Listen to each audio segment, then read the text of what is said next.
Alright, I guess I'll go with my textual criticism and your editorial direction for the first draft. I have a feeling that the missing Kabuki Mono will end up being the main focus of this paper. If only we knew where to find that traveler. From what they say about her, this seems like the kind of thing she'd know about.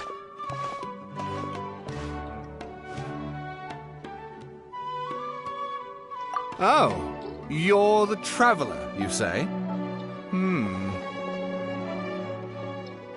Hey, what's with that face? Don't believe us?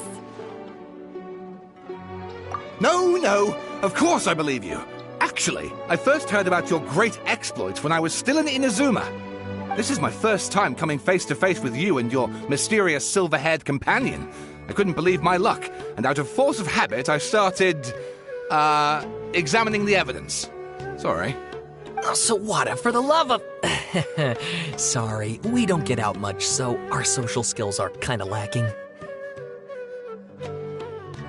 Traveler, I hear you've helped many people a great deal and been to many places. Would you be able to tell us about Tatarasuna? Actually, we don't know much about that place either. In fact, we only came over here because we heard you talking about it and wanted to learn more. I see. My teacher chose this area of research as a personal challenge. He said it's difficult to get into because even Inazumans don't know much about Tatarasuna's past. But who'd have thought that... If you don't mind, I'd love to show you all my outline for the book I'm writing about Tatarasuna. Hold on, Sawada. Don't you think that's a bit of a deep dive for a first read? Well, fair point. In that case, please ease yourselves in gently by taking a look at Akaba's latest essay draft. Let me give you some background. This all started with the discovery of some records in Tatarasuna. The writings mentioned someone by the name of Mikoshi Nagamasa, who crafted a fine blade. But in the end, he threw it into a fire to destroy it, and killed his servant Katsuragi. Why? Well, no one knows. Apart from the swordmaker, his servant, and the one who wrote this all down, the records also mention a Kabuki Mono. This seems to be an Inazuman word for an eccentric stranger, someone who dresses funny or acts in an unusual way. That's right. Akaba's teacher has spent quite some time researching these events on the ground. This Kabuki Mono lived in Tatarasuna for a while before disappearing without a trace. And shortly afterwards, as Akaba mentioned, things got pretty ugly. So first this strange person goes missing, then a murder happens? Seems kind of fishy to Paimon. Yes, my thoughts exactly. So I helped out too. I asked everyone I could think of if they knew anything about what happened back then. And wow! Did I get lucky! Stop shouting! This part's important. I just wanted to make it stand out. It just so happens that a friend of mine works at the government records office. He looked into it for me, and I can now confirm that all the aforementioned individuals did, in fact, live in Inazuma over 400 years ago. Even back then, Tatarasuna was already at the center of Inazuma's smelting industry. The man in charge was a government official named Niwa. Curiously enough, it seems like he went missing too.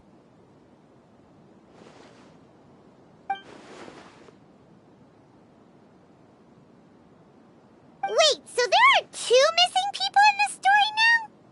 That's right! What's more, Niwa is a name with a lot of history to it. Have you ever heard of the great swordsmith clans of Inazuma? Oh, the swordsmiths? Yeah, like Ishin art and so on? Wow, yes. You really know your stuff. That makes things easier. So basically, this Niwa was a distant relative of the Kaidahara clan, the last practitioners of Ishin art. Something then seems to have happened in the Kaidahara clan, leading to their downfall. I don't know the details, but taken in light of everything else going on around that time, it makes you wonder whether it's all connected somehow. The Kaidahara clan? Sawada, you left out the biggest detail of all. Oh, yes, of course. How could I forget? Brace your minds, ladies and gents, for they are about to be blown. Or maybe you won't believe your ears. I wouldn't blame you, of course, because in all my years as a writer, this is by far the most. Get to the point, for Pete's sake. According to information acquired by Akaba's teacher, the Kabukimono was not a human, but a puppet. A puppet?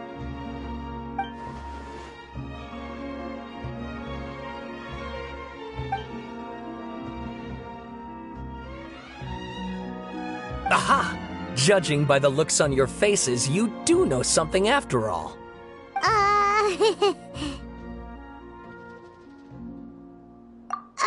No! Paimon just meant, how creepy. The way you described it makes it sound like a ghost story. I agree, it does. But considering that non-human races in Inazuma are by no means uncommon, spooky events are to be expected. And that's exactly what my book is about. Please, take a look.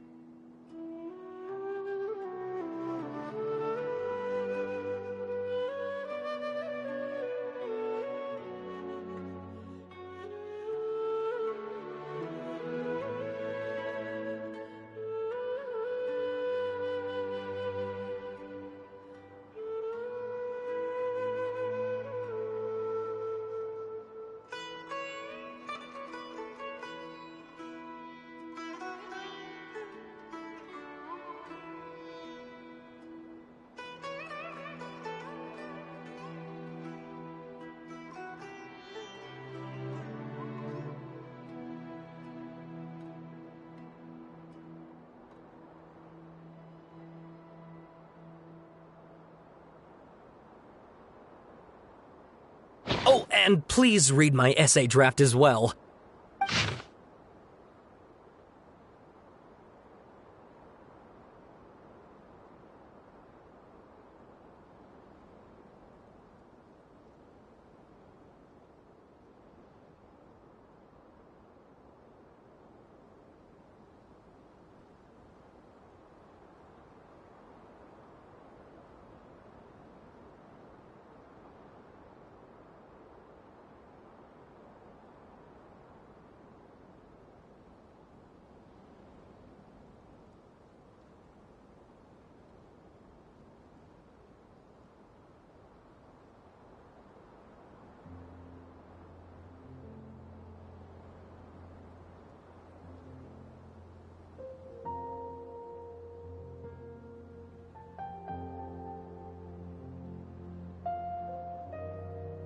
Sawada was encouraging me to follow his more creative approach, but I think essays should be grounded in facts. I don't think explaining everything away with mysterious forces will cut it. Oh, how about if I plug the holes in Sawada's narrative with political intrigue? Like, I could put a turf war between rival factions at the center of the whole series of events. Wait, you're allowed to just make stuff up? Pretty sure you've gone from essay to guessay there. Akaba, look. Your teacher has researched this extensively. I've reached out to everyone I could think of. Whatever information we have now is all that there is to know. This is as much detail as you're ever going to get. Besides, if there really was a political power struggle going on at anything like the level you seem to be suggesting, what hope would we ever have of finding out the truth? Good point. Okay, back to the drawing board, I guess. Give me some time. I need to find a new angle on this. We have some other stuff to do, so we'll have to say goodbye for now. Good luck with your essay! All right, thank you. If you find out any more info about all this, please do let me know. Thanks so much.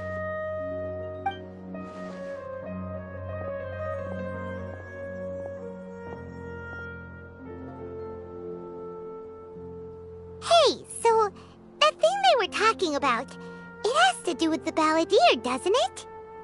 Okay, then even if we did know something about it, we probably couldn't share it with them, huh? After all, we kicked his butt and got him locked up. Information about people like that is usually super confidential, isn't it?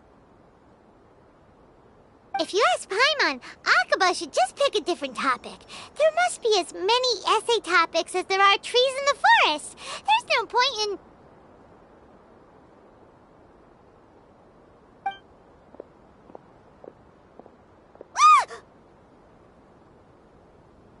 Hey, did you see that? He literally just went by, over there. It looked like... the Balladeer! No, it can't have been. He got locked up. Oh, quick, let's catch up and see.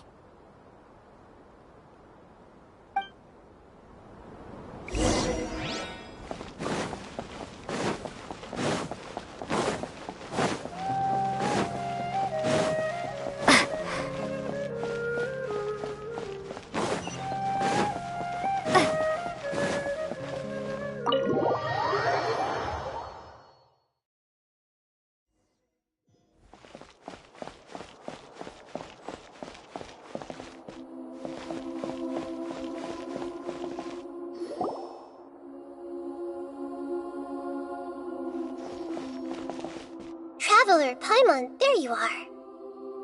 Nahida! Bad news. We just saw the Balladeer strolling around in public. Did he escape or... Ah! It's him! Sure enough, you're here. Hey! What are you doing in the sanctuary of Suristana? Aren't you supposed to be locked up? I know you must have a lot of questions. Please, allow me to explain. It was my idea to set the Balladeer free. We made a deal, and he's gonna do some investigation in Irminsul for me. A deal? Huh. You sure you trust this guy? What did you expect? Why do you think Sumeru would keep me around otherwise? Or maybe killing me is all you can think about. But if that's the case, why haven't you done it already? Don't flatter yourself. It was... Nahida said there's still some mysteries in you to figure out. Ah, so if it were up to you, you'd finish the job? Guess I had you all wrong. There I was thinking you were just getting cold feet. Well, that escalated quickly. Not a good start. Could I ask you all to please calm down? But Paimon's worried about you, Nahida. Don't let him trick you. It's not every day you see people questioning the God of Wisdom's judgment. Just when you think you've seen it all. Don't you dare try to drive a wedge between us! As long as the terms are reasonable, I don't think there's a problem in making a deal. Even with the Balladeer. Well, I for one have no reason to doubt you. Considering you even struck a deal with the doctor. Yes, one in which I gained valuable information. You'll come to understand more about that in the fullness of time. The Balladeer's power was all but completely spent after your battle. He's no longer strong enough to be a strategic threat to us. That puts him in quite a precarious position. Plus, he's a former Harbinger with knowledge of many of the Fatui's sensitive secrets.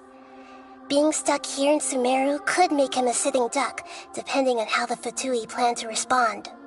Wait a second. Farmer? You mean he's not a Harbinger anymore? I take no pleasure in saying this, but it seems as if the doctor had no intention of welcoming back a loser, so... Sometimes it's you using them, other times it's them using you. Most human relationships are this way. Certainly all the stable ones are. That's how it was between me and the Fatui, and also between each of the Harbingers. So as long as you have some value to offer, nobody will ever abandon you. But after recent events, even I have to admit that I'm not worth quite what I used to be. Well, if the Fatui are gonna reevaluate my utility, I need to have a backup plan for myself. As we discussed, I don't like causing harm to living beings, and you said you need protection. So, why not join forces with us? I think these two have made their objection to that idea fairly clear, don't you? And they're your friends, so I guess you'll be siding with them. Yeah, obviously! Nahida him! Then let's put that discussion to the side for now. We still have time. Today can be a trial run. Where we go from here will depend on how well we manage to cooperate today. All right. Then I'll do what we agreed. Good. Go now, and keep in touch. Nahida, are you serious about this? Yes. I have my reasons for this decision.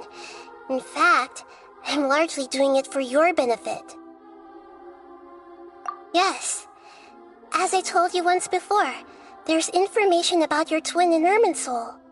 Oh, yeah. Actually, that's the whole reason we came to see you today. So, you have an update on that? Mm-hmm. You may remember me mentioning that the Fatui had not included your twin's details in the Descender category. This is an extremely important point. It's possible that the Fatui have other information that even I don't know about. And since the Balladeer used to be one of them, he'll be better acquainted with this information than I am. He was granted the power to connect with Irminsul when he almost became the god of a new era. Even though he no longer has the Gnosis, some traces of its power remain in him. He can still connect. The amount of information in Irminsul is vast beyond description. Sifting through all of it without knowing what to look for would take too long, even for me. So I asked the Balladeer to search in Irminsul for any information about the Descenders. He's more familiar with this kind of information, and should be able to find it more quickly. Exactly! Or what if... Paimon just doesn't trust him! He's treated us as enemies every time we've run into him! I understand. But sometimes, everything is dictated by which side you're on. How things will go in the future depends on what information he brings back. And Traveler, I know what your heart desires most of all. Our minds have connected several times before. There is a corner of your heart reserved for an intense longing. A feeling of being all alone in the dark, searching for the one candle whose light still burns. As Sumeru's deity, it is my responsibility to be on guard against the Balladeer. But as someone who counts you as a friend, I want to do something for you. If this deal with the Balladeer can give you the answers you've been longing to find, then it's worth it. It's my pleasure, really. You're Sumeru's hero. You've more than earned it. Paimon's still worried about this idea. Is there anything we can do to help? I was gonna contact you about that, but then you suddenly showed up on your own accord. Seems like we have a telepathic connection. In fact, I was going to ask you to supervise the Balladeer on my behalf while he carries out the task I assigned. Even though he only has a fraction of his full power left, that's still a fraction of a former Harbinger. If you could accompany him, it would put my mind at ease. Of course, I'll be there to help guide you through Irminsul from the outside. Great, thank you. Prepare yourselves. I'm going to transport you into Irminsul. Wow, it looks pretty different here compared to last time. The colors are gentler. Guess that must be because Sumeru's at peace now.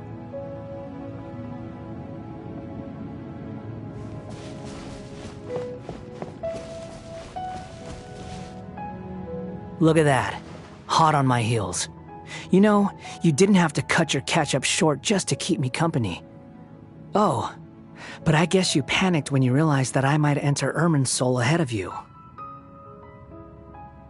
Shut your beak, jailbird! No way a prisoner gets to be so smug! I understand that prisoners have to put up with harassment from the guards, but right now, I'm on temporary release. So maybe you should think about backing off a little. Sounds like a successful rendezvous. I need to be quite clear about something.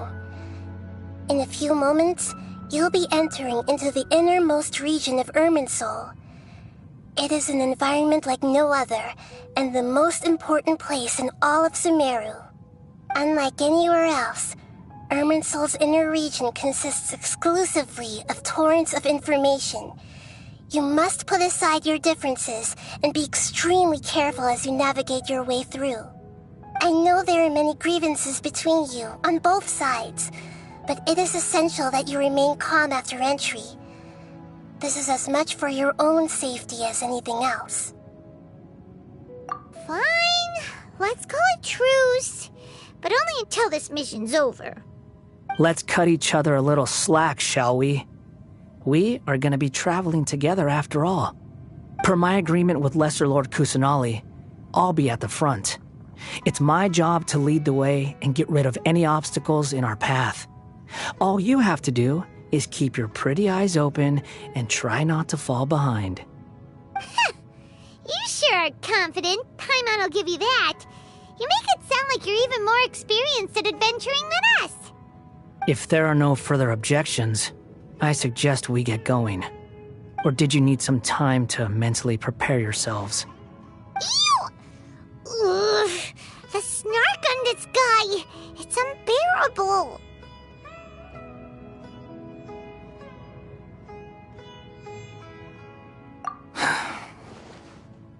We can start now. Irminsul access granted. Initiating connection procedure. Is this a small sapling? Oh, darn it! Come on, let's catch up with him.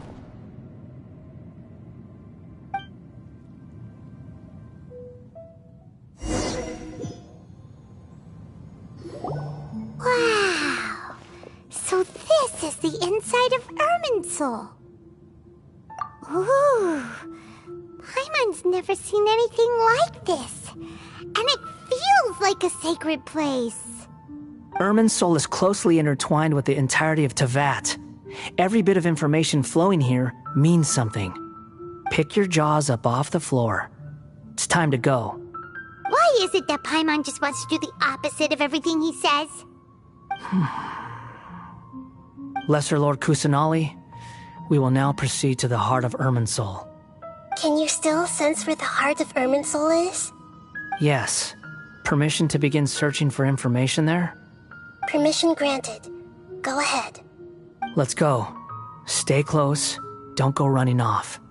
Hey, so, say we did go running off in here. What would happen? What are you smirking at? I was just imagining the look on your travel companion's face if you went and got lost. Anything's possible in here. You can't rule anything out. So if you want to stay safe, your best option is to stick close to me.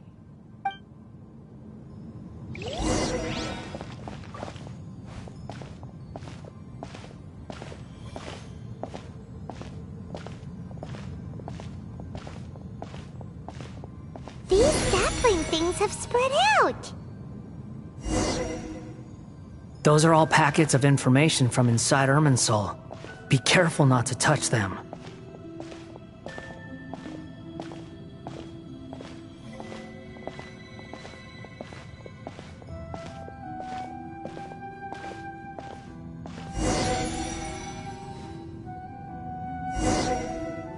It looks the same in every direction.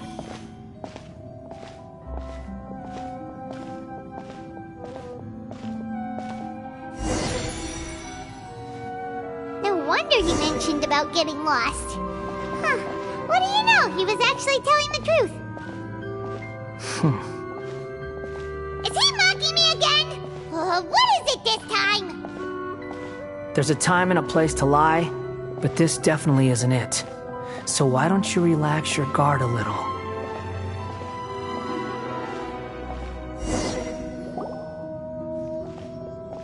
We're here. What a huge tree!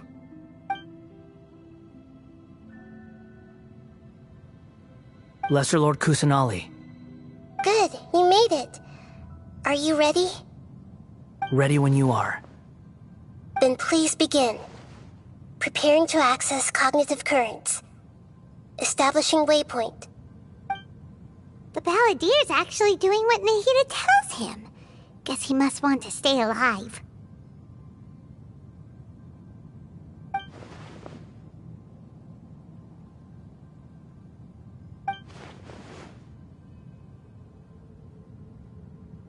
The rest is up to you. If you discover anything at all, make sure to share it with us. Will do. Huh. For once, we're the ones with nothing to do. Traveler, Paimon, would you like to talk?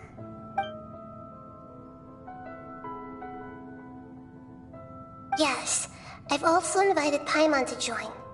Huh? What the? We can talk to each other inside our heads?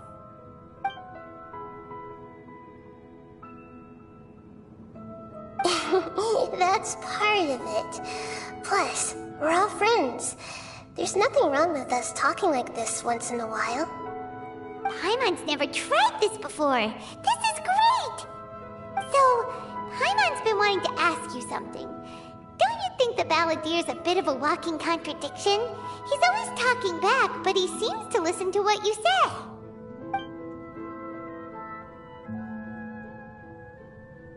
As I've told you before, there are still some mysteries for him to resolve. Things that are clear as day to me, but that he has yet to understand. Perhaps today will be the day that he finds some answers.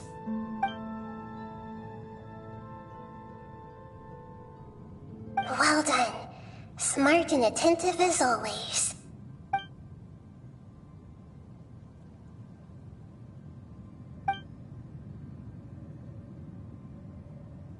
So, you made contact with that part of his mind.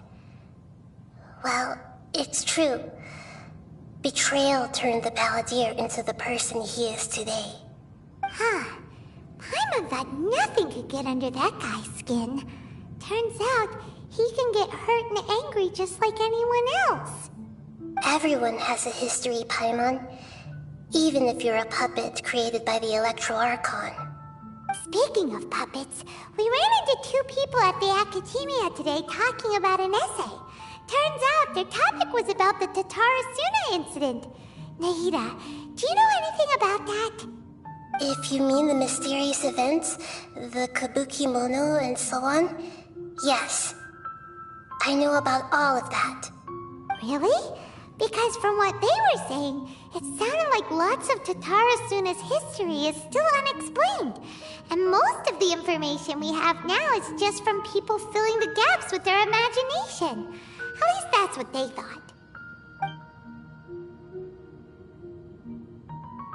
Oh? How interesting. Those two managed to deduce quite a lot through guesswork alone. So the Gesse got it right? Well, they guessed right about one thing. Tatarasuna was sabotaged. Must be a riveting conversation you three are having. Funny how all the good ones happen when I'm not involved. What makes you think we're talking to each other? Don't insult me. You're having a private conversation without me. Obviously, I must be the topic of said conversation. Of course you do. You can't have your prisoner knowing too much. So, have you found anything yet? Still looking. Don't get your hopes up, though. You and your twin come from outside this world. It wouldn't surprise me if there was nothing on either of you in Irminsul at all. Wait! How did you know about that? Did Nahida tell you? It's not like we've never met before. And anyway, you're world famous. It'd be more surprising if I didn't know a few things about you.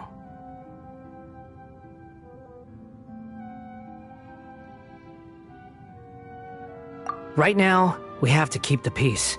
I'm not interested in creating more misery for myself, and making cordial conversation is something I can manage. Huh? Wait. This light, it looks similar to those saplings. What could it be? Anonymous data. Hey, don't you forget the agreement! You have to share it with us! Just wait. Mr. Niwa, are you certain this is worth the risk? We are talking about Tatara Suna's furnace, after all. It may not pay to act rashly. There's no one else who can enter the furnace. It has to be me. Is that so? Well, since you insist. It's...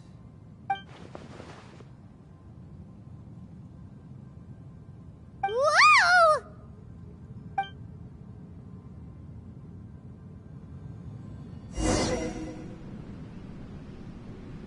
I have been in Tatara Suna for some time now. You have shown me great hospitality, as has Mikoshi Nagamasa, and indeed, everyone else. Under your leadership, Tatara Suna is a warm, welcoming place, like a giant village. People are gainfully employed, their lives have purpose. They are motivated. As I understand, the Raiden Shogun has, in recent years, eliminated much of the evil that plagued Inazuma. As for Tatara Suna, it was originally established as a means of safely disposing crystal marrow. The forging industry with crystal marrow as a raw material has since flourished, giving rise to generations of swordsmiths. Some world-renowned, others unknown, all passing on their legacy. Skills, blood, dreams. Every smith brought into this trade looks to find their purpose between steel and blade. That is why you accepted the proposal brought to you by myself and Akame. Yes, well, were it not for you coming to Inazuma and happening to make Akame's acquaintance, the two of you never would have joined forces. And he would be the first to admit that there's no way he could have revolutionized our forging process like this on his own. At least not on the same timescale. You allowed Akame to take all the credit for a method that you jointly developed. He sold it to me, and now every piece of ore here is smelted using the new technique. Even now, you remain one of Tatara Suna's key consultants, working right here alongside us. I believe it is you, sir, who are truly responsible for the changes in our manufacturing and forging methods. You flatter me. From the outset, I saw much that was commendable in the forging industry of Inazuma, and it has been my great honor to befriend you all. So you say, Escher. But is this really the truth? My good sir, what do you mean? I tried to resist thinking it was all connected, because I didn't want to speculate, and I didn't want to believe that things could turn out this way. What have we gained from adopting your new technology? Ominous black smoke? Mounting production problems? Worker fatigue and casualties are up and continuing to rise at an alarming rate. And recently, as you well know, someone died because of that strange filth inside the furnace. We've kept the truth from spreading outside, but still, I suspect you understand it better than I do. None of the people who went out to get help have come back. Now, our mutual friend, the Kabuki Mono, is taking the Golden Feather to Narukami Island to seek an audience with Shogun. This is our last hope. But that doesn't faze you, does it, Escher? Nothing does. Otherwise, why would you still be standing there with that smile on your face? I'm just surprised that you finally chose to be so sincere. I'm sure you've been harboring these suspicions for quite some time. Mikoshi Nagamasa may have noticed that there was one common denominator among all these events. Namely you, Escher. But Mr. Mikoshi is more cautious than I. He does things by the book. After all, Nagamasa is the adopted son of Mikoshi Torichio, the yokai struck down by the Shogun's own hand. If he truly seeks to redeem his family's honor, an abundance of caution is well advised.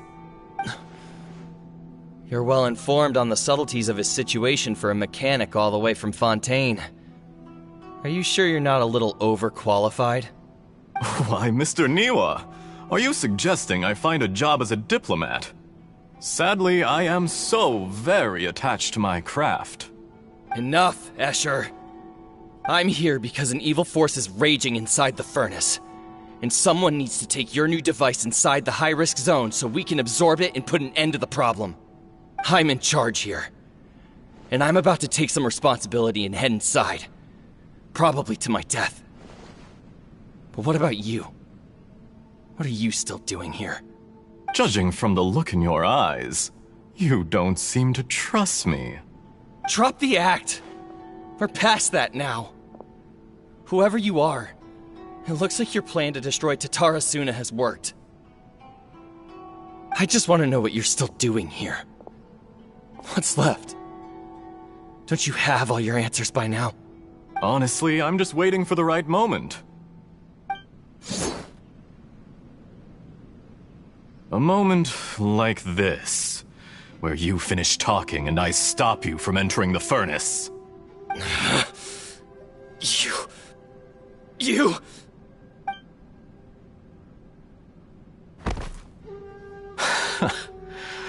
You're a little smarter than I initially gave you credit for. I thought I'd disguised myself exceptionally well, at least for the first few days. But to my surprise, you had your people look into my background right from the start.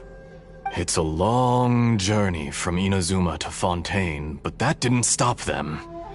Eventually, they managed to confirm that Escher was an alias, and that I was not from Fontaine at all.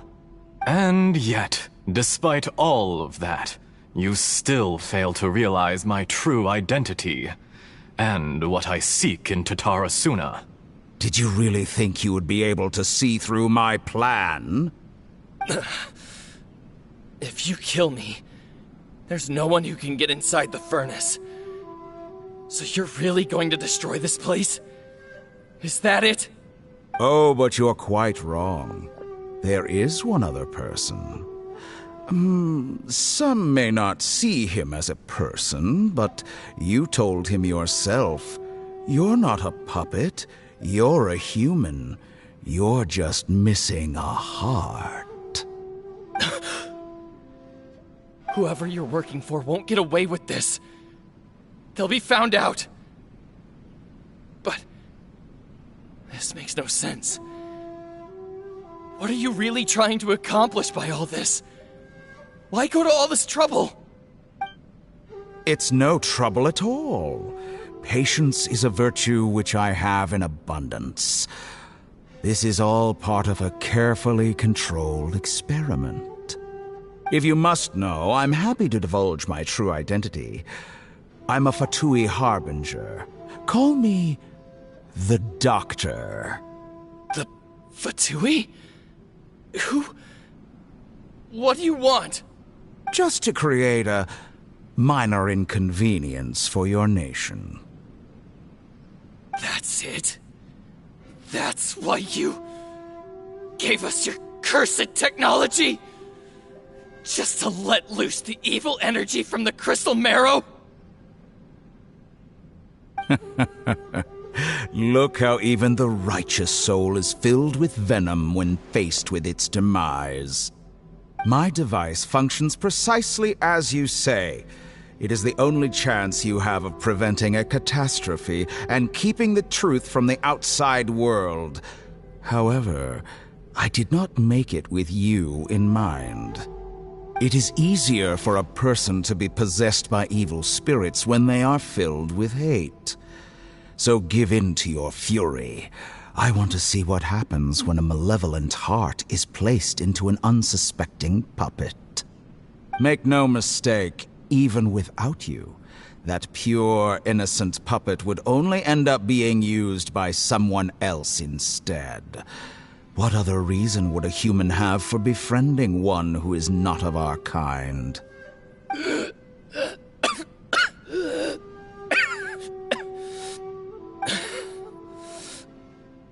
If you give him my heart, tell him that both Nagamasa and I see him as one of us.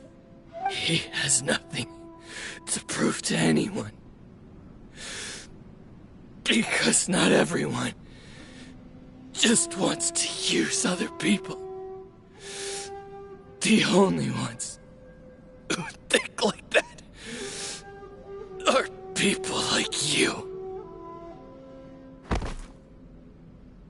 What a beautiful way to see the world. It almost makes me feel a little guilty. Then out of respect for you, I shall redefine myself. Think of me as a monster or a demon, if you wish.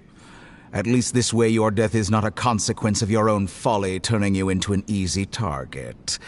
You simply lost to something more powerful than you could ever hope to defeat. I say, Mr. Niwa, let's see what happens. Will your puppet friend become a human? No, that will prove quite impossible. Mr. Niwa? Already dead. What a pity. Jester, I have completed the task you gave me, creating a gap and infiltrating Inazuma's inner workings. What fun it was. I'd like to introduce a puppet to you. If he proves useful, let's make him our newest comrade. And if not, let's turn him to dust.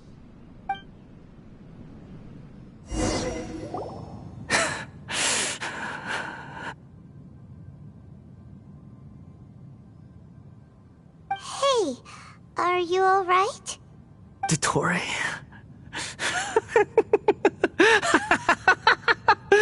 Dottore!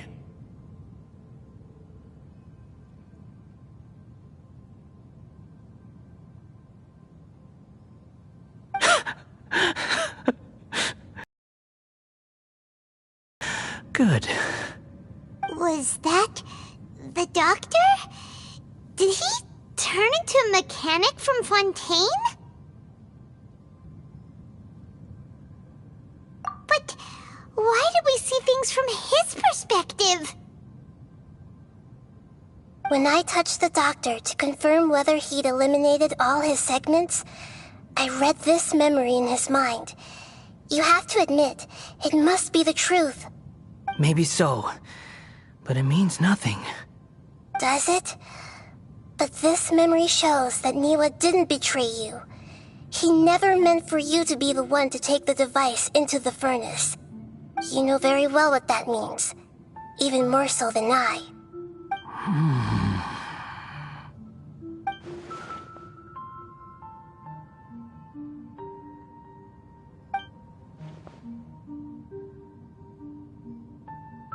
Let's give him some space. He looks really mad. Paimon doesn't want to be anywhere near him right now. We need to give him some time to process his emotions. Paimon's still confused about the Tatarasuna incident. So, the doctor was behind it, but why has that gotten him so worked up? Nobody has ever deceived you like that, Paimon. It's natural that you find it difficult to understand.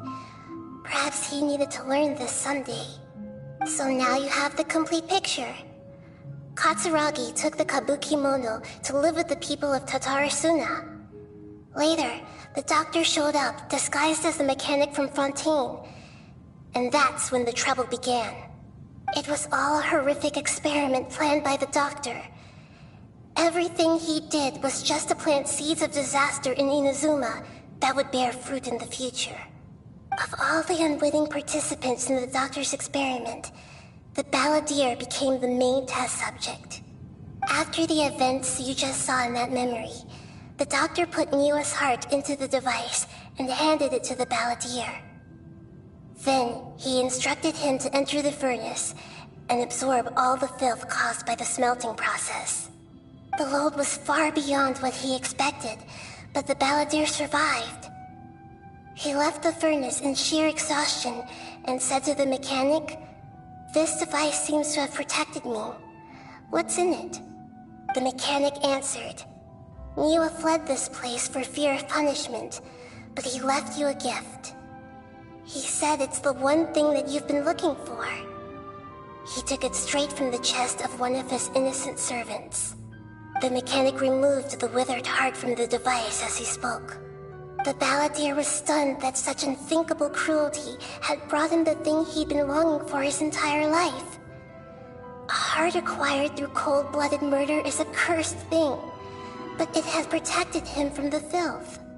He thought Niwa had completely betrayed him, and yet this very betrayal had ensured his survival. Overwhelmed with anger and sorrow, the balladeer threw the heart to the ground and left Tatarasuna without looking back. Holy moly! So the doctor killed an innocent man and pinned everything on the victim? That's terrible.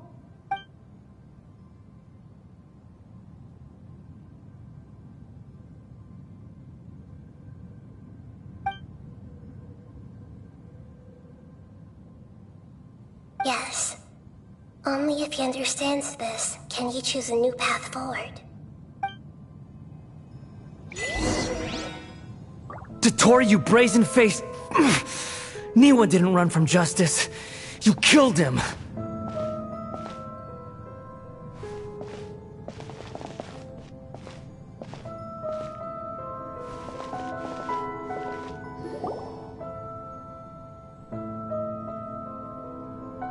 Shall we see how he's doing?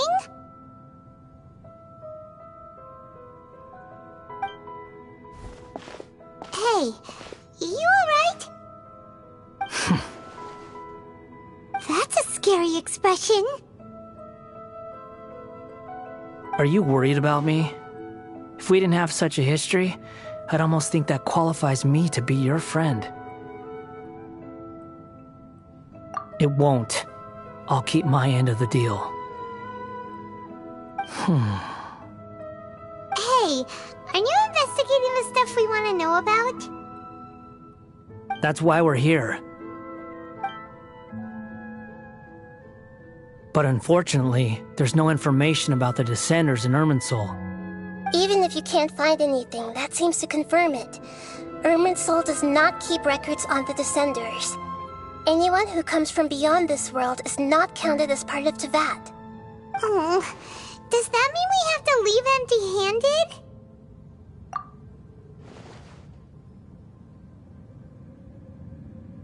Don't thank me just yet. You look really upset.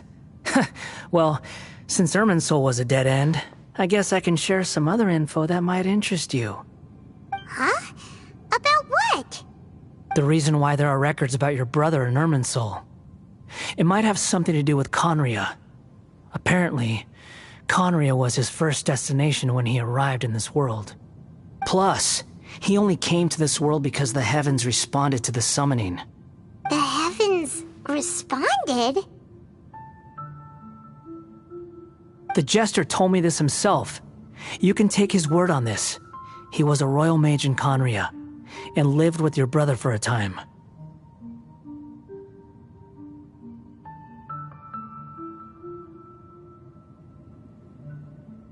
I don't know the details. It's up to you whether you want to believe me. All I can say is, I wouldn't lie to you about this. Did you get all that, Lesser Lord Kusanali? Yes. Astonishing news. Does this info count towards my mission? It wasn't from Irminsul, but was it valuable? Very valuable. Good. In that case, I'll take some time for myself now. Huh? What have you done? Lesser Lord Kusanali was right. My power's all but completely spent. Even if I use all of the divine power left in me, I can't sustain this shield for very long. I shared a secret with you, and now you owe me. So in return, I'd like you to answer a question for me. Give me your hand.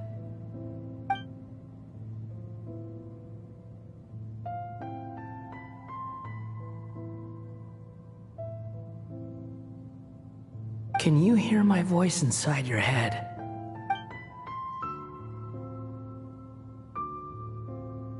No, I can't do anything like that anymore. At most, all I can do is exchange a few words with you. So tell me, in this world, is it possible to change the past?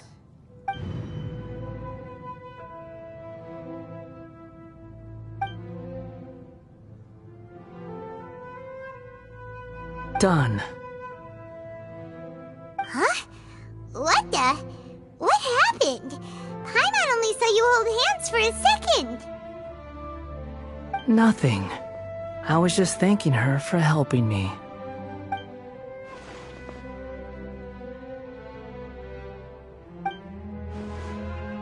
So long. I suggest you get yourselves out of here quickly. Where are you going? Hey, wait up! Didn't you say not to go running off? Fast reaction time. But I don't think we'll be seeing each other again. From this day forth, the names Balladeer and Kabukimono will cease to exist. Those who died in Tatarasuna because of me deserve another chance at life. Hey, Balladeer! Don't do anything stupid! You know, I never did like insects. Hordes of the puny things swarming together can be a real nuisance.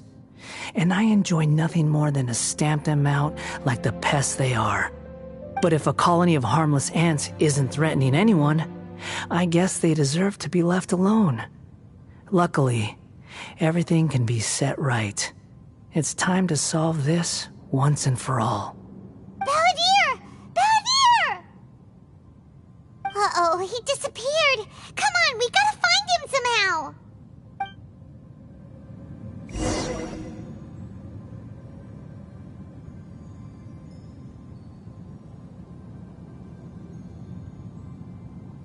Oh no, he's really gone. Oh, can you hear me? Nahida! Traveler, Paimon, Balladeer, what happened just now? I was suddenly cut off by some kind of power. It was the Balladeer's fault. He shut you out. I didn't think he'd be capable of something like that with so little power left. Did he keep some of his power hidden when he was defeated? Or did he achieve something beyond his abilities, and it took everything he had? Where the heck did he go? Ugh, it's all our fault. We were supposed to keep an eye on him. Sorry, Nahida. Don't be. It's not your fault. Please, let me handle this from here, even though I'm not sure I can solve it. We're running out of time. Follow my lead and get out of Irminsul as soon as possible.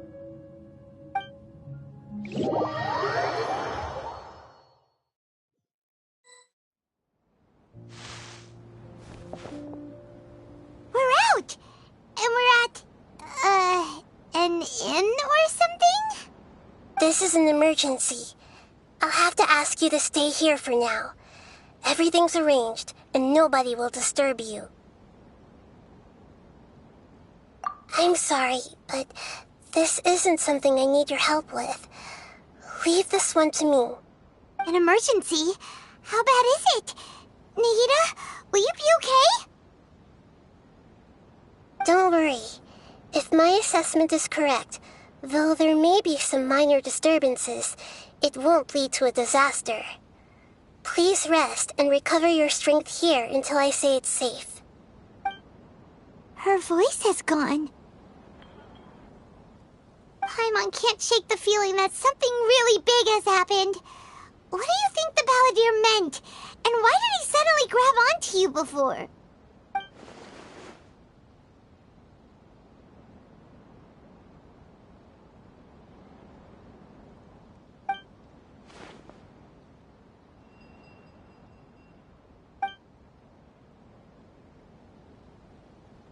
He wants to change the past?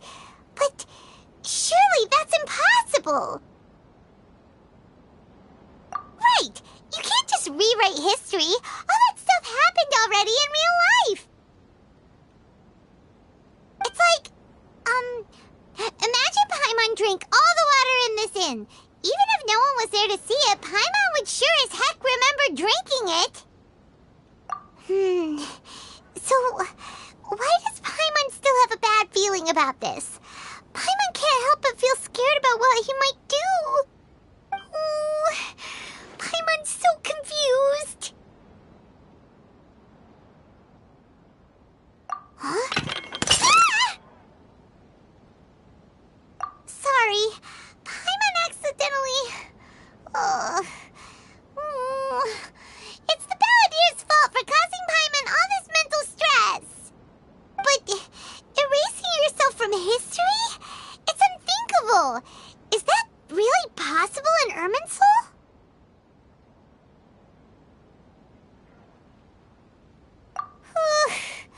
Uh-oh. Paimon's head is overheating from trying to understand what he's up to. And it's still not working. Ugh! Paimon's had it with that little brat. He's been nothing but trouble ever since we met him. There's no way he'll actually succeed, right? Otherwise, won't everyone who's connected to him be affected too?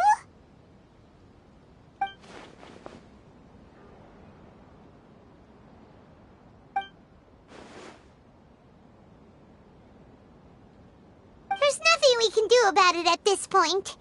Hey, have you got any ideas on what we should do next? Seems like now there's nothing left for us to do but to go to sleep. But Paimon's still so worried. Paimon won't be able to sleep a wink tonight. So, how about, we list all our favorite foods to take our mind off things? Heck, if that doesn't work, Paimon's probably gonna collapse of anxiety here. Alright, Paimon will start. First dish. Munstack grilled fish. Oh, and chicken mushroom skewers. Tea break pancakes. Cream stew. Sauteed matsutake. And Dragon chili chicken. Almond tofu. Satisfying salad. Oh, also Adeptus Temptation. Golden shrimp balls. Triple layered consomme. Lotus seed and bird egg soup. And...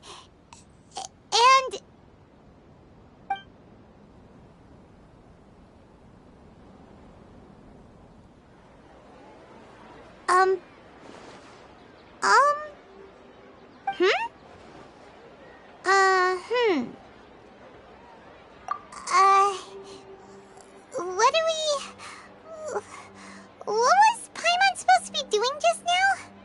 Paimon was, talking? Huh. Paimon suddenly can't remember what she was talking about. What was it again? The Balladeer? Is that a food too? Huh. Weird name, though.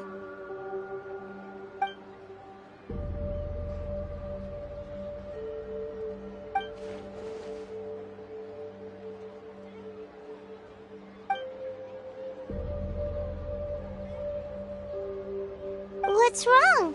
Your eyes are like saucers. Was it something Paimon said? So, the Balladeer. Is that someone's name? 'Cause it sounds like a nickname or something.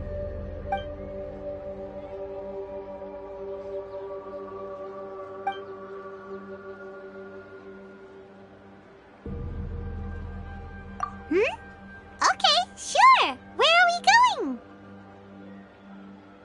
Huh? Fine by Paimon, but is everything okay? You're acting like this is an emergency.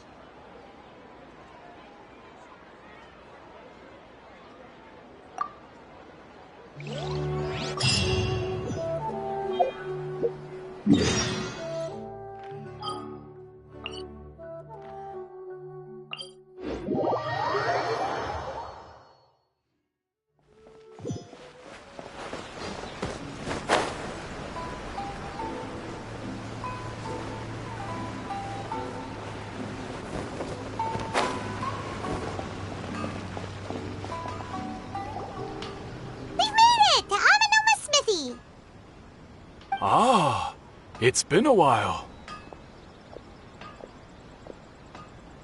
Of course. Go ahead.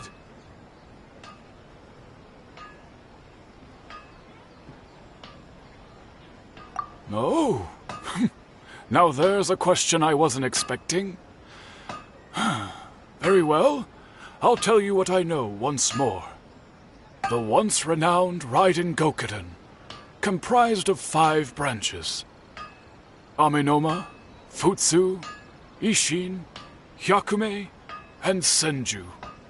The art of forging practiced by these 5 clans was first taught to them personally by the almighty Shogun. Over time, the 5 branches diverged from one another as generations of bladesmiths honed and perfected their craft until they became 5 distinct traditions. Most of the great swordsmith clans of old have since fallen into decline, and for a long time, only the Amenoma branch kept its art alive. But fortunately, Kaedehara Kazuha recently returned to Inazuma and took up the mantle of the Ishin art. Now, 2 clans remain of the original Gokuden 5. If my memory serves me right, you yourself were present when he forged the Ishin blade. Oh, yeah, we were! Paimon remembers that now. We learned a bit about the decline of the Raiden Gokuden then, too. It seems like such a shame. That, my friends, is a tragic tale indeed. In fact, this was not made known to me for most of my life. All these years, I knew of those great clans' demise, but never the cause. Only recently, when the question was on my mind, did I ask Kaedehara Kazuha about this. He told me that, as we are both heirs to a branch of the Raiden Gokuden, it was right that I should know the truth. There is no harm in telling you, but I must warn you. It is a dark and sorrowful tale. The Raiden Gokuden were the targets of a murderous rampage by a vengeful bladesmith. Vengeful? Why? 400 years ago, so I'm told, there was a catastrophic malfunction in Tatarasuna's furnace. One brave swordsmith heard the commotion and chose not to flee, but he rushed to the scene, hoping to prevent a disaster. Tatarasuna was home to a state-of-the-art forging and smelting operation in that day, and overseeing it was the armory officer. His surname was Niwa, though he had family ties to the Kaedehara clan. Knowing that they had just one chance to save countless lives, Mr. Niwa and the swordsmith leaped together into the furnace. The furnace quickly stabilized, but neither of them made it out. The smith's death, though heroic, dealt a devastating blow to his family's fortunes. His orphaned son was left to fend for himself, and grew up deeply resentful at the world. In his heart, the whole of Inazuma was culpable in his tragedy. He hated the almighty Shogun for her apparent indifference towards his father's death, and he hated everyone who had done nothing to try and save him. Powerless and destitute, the only legacy he had to pass on to his children was his hatred. Generation after generation bore this grudge, living in utter misery. Alas, if only the story could have ended there. But 100 years ago, the then head of this family reached the end of his wits. He could bear their fate no longer, and yet he could do nothing to change it. Finally, he made a drastic decision to take revenge on the Raiden Gokuden. In doing so, he sought to vent his pent up anger and shake the very foundations of Inazuma's forging industry. In his fury, he murdered indiscriminately, killing even bladesmiths from the Hyakume clan which he belonged to. His goal was absolute, the devastation of all of the Raiden Gokuden. But when he came to the Kaedehara and Kamisato clans, his killing spree came to an abrupt end. He failed to catch them unawares. They fought back fiercely, and they did not spare his life. That is why the Kaedahara clan and their Ishin art survived that day. I suppose they were the lucky ones, under the dire circumstances.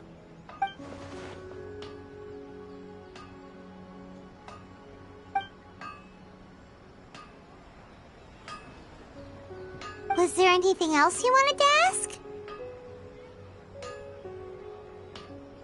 Kazuha? Why, yes. Just yesterday, in fact. We spoke for a while over some tea. He seemed well.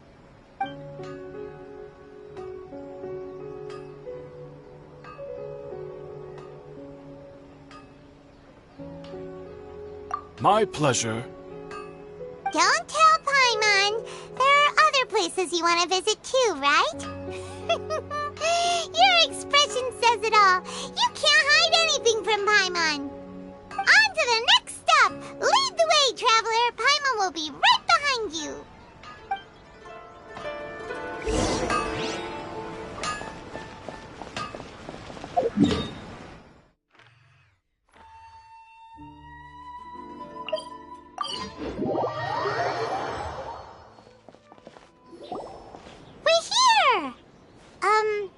This is the Yashiro Commission's headquarters, so... Traveler, it's been a while. If you're looking for the Commissioner and Miss Kamisato, I'm afraid your timing is unfortunate. They're not here right now. Are they out on business? The Commissioner is out on business, and Miss Kamisato is standing in for some meetings in the Commissioner's place. If it's urgent, you're welcome to wait inside until they get back. What do you think? Shall we go in?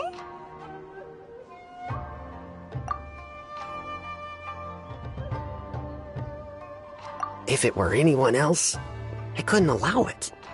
But seeing as you're so close with the Commissioner and Miss Kamisato, I think it should be okay. We'll be heading in then. Thanks!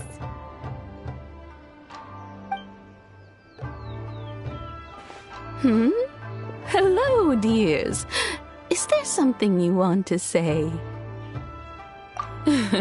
Of course, traveler. Yes, I know who you are. Miss Kamisato has told me about you. What would you like to know? Oh, they're both very well indeed. Lately, Miss Kamisato has been rather busy attending all kinds of meetings and occasionally paying visits to some local organizations on the Commissioner's behalf. As for the Commissioner himself, well, you know, busy as ever. That much hasn't changed. Although he does seem to be in a rather good mood these days. So pretty much business as usual on the Yashiro Commission, huh? Very much so.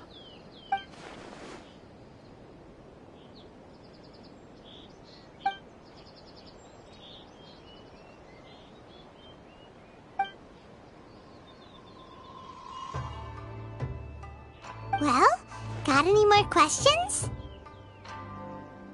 You're very welcome. In fact, I would love nothing more than for you to come and visit more often. But I'm sure you must be far too busy to have time for that.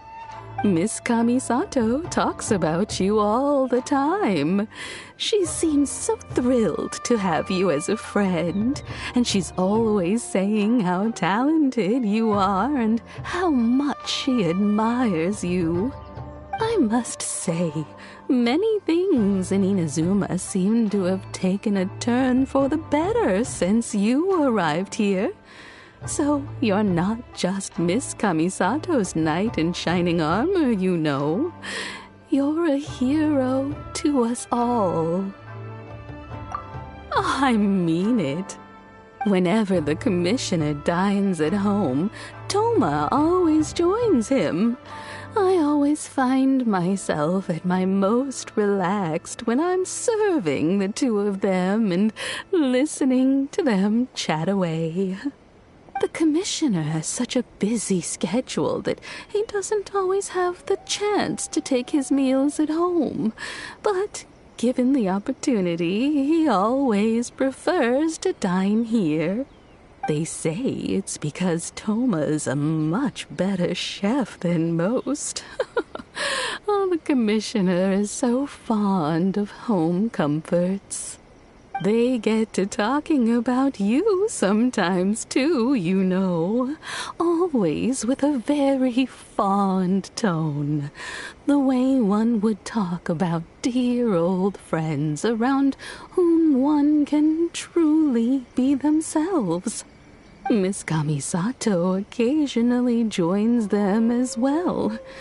Whenever the whole family gets together and they start talking about people they've met and experiences they've had, you always get a mention.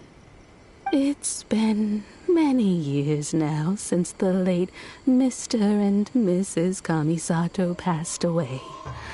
Much has happened in the Kamisato clan in that time. As someone who is old and gray enough to have watched their son and daughter grow up, it makes me so happy to see them meet a dependable friend whose company they enjoy so much. So, in the future, if you ever do have the time, please know you are always very welcome at the Yashiro Commission headquarters.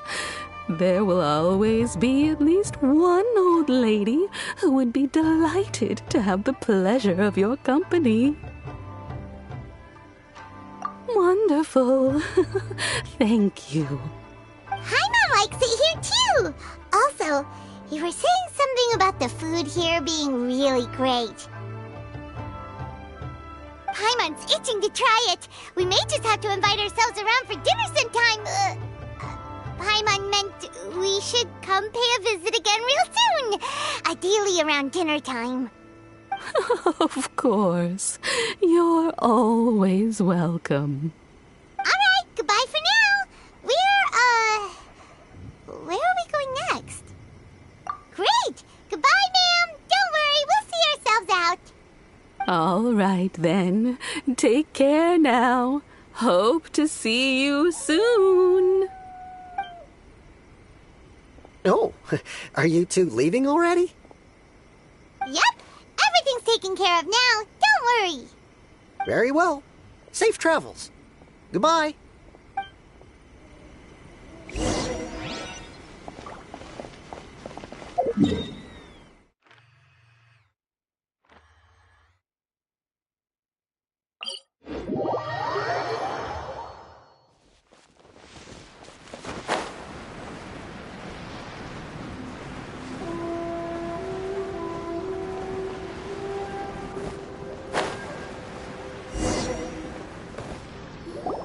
Well, here we are. But what are we looking for? Something or someone? Do my eyes deceive me, or is that the Traveler and Paimon? Xavier, what are you doing here? I was in the general area, and now I'm in this specific area. There, that's me. So what about you two? We have some questions and thought you might be able to help. Certainly do. I've researched the furnace here in some depth. If there's anything you want to know, just ask away. Like the back of my hand. Make no mistake, I have been here a good many times before.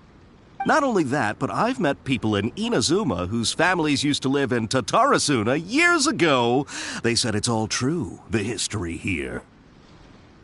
Oh, well, it's a long story, don't you know? The tale of Tatarasuna starts a long time ago. I'm told that its history is one of the most foremost forging and smelting operations in the nation, goes back around 1,000 years. Still, the furnace has had a couple of serious maintenance issues along the way. A couple? When exactly? One was just in the last few years, the other was several hundred years ago. A fun fact, I'm not the first Fontaine tech guy to come and work on it either. There was a guy back then, too. They say he was a mechanic who consulted on a technology upgrade. It seems like the technological collaboration between our two nations goes back a long way. How about that?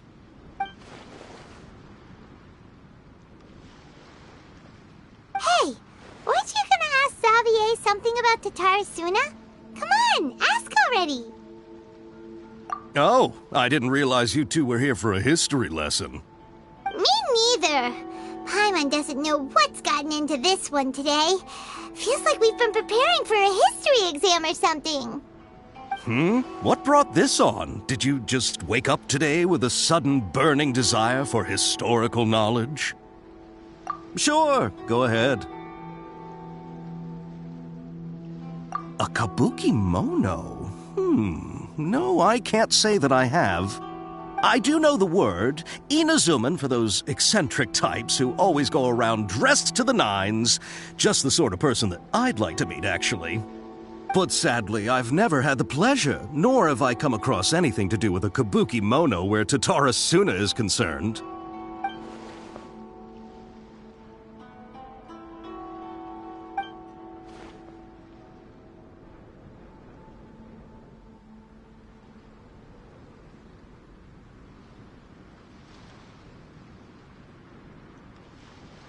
Of course! Don't mention it.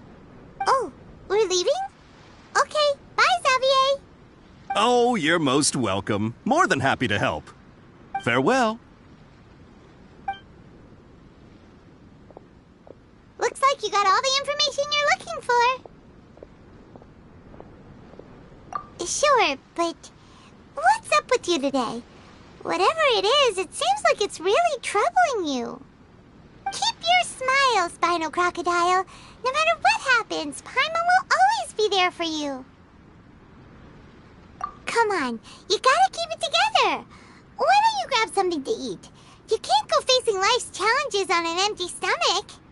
All right, let's head off and go meet Nahida.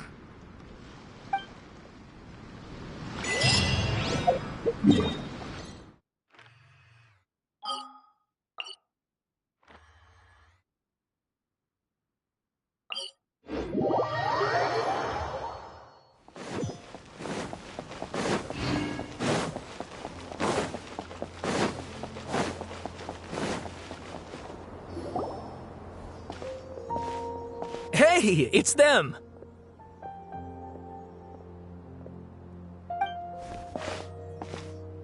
Akaba, Sawada, you're still here?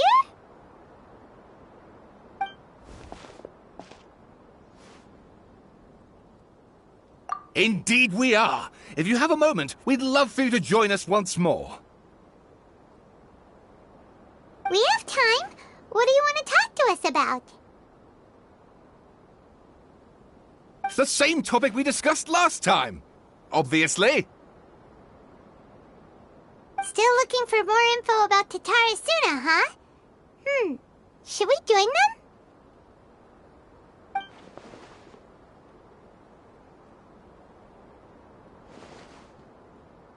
Unfortunately, we haven't made any real progress.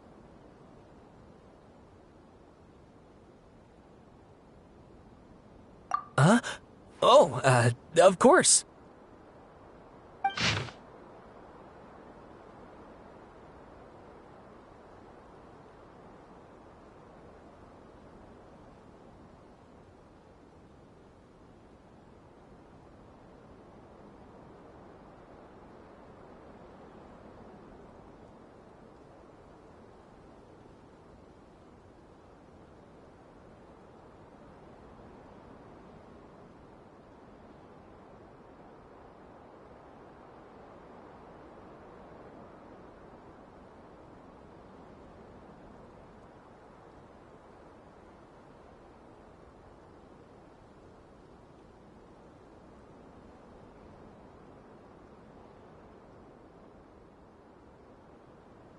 I presume you'll want to read mine as well. Here.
Well, what do you think?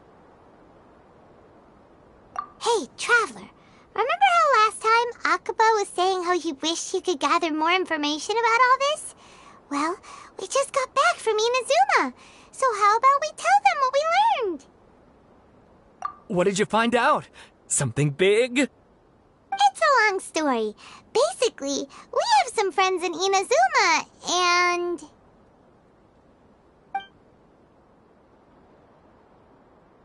Wow, so many new details.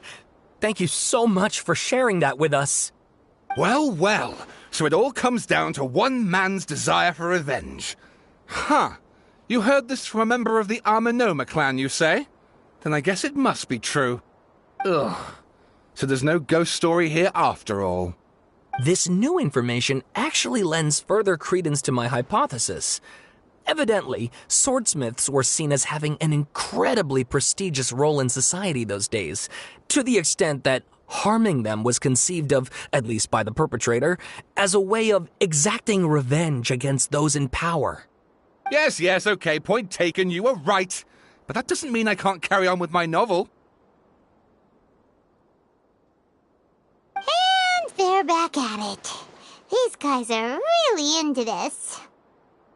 Oh, so sorry. Look at us, prattling on about our projects and ignoring you.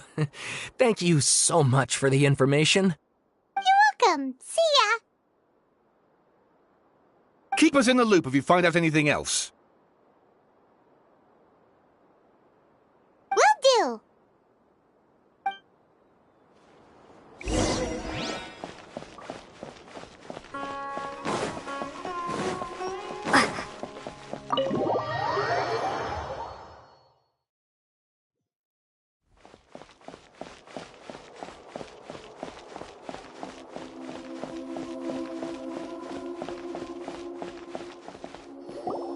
Nahida, we're here!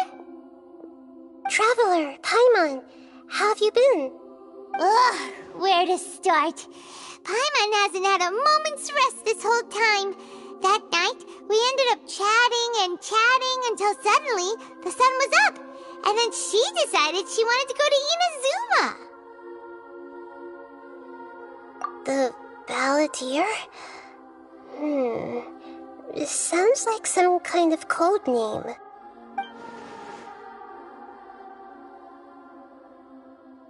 You look troubled. Is there something you need to tell me?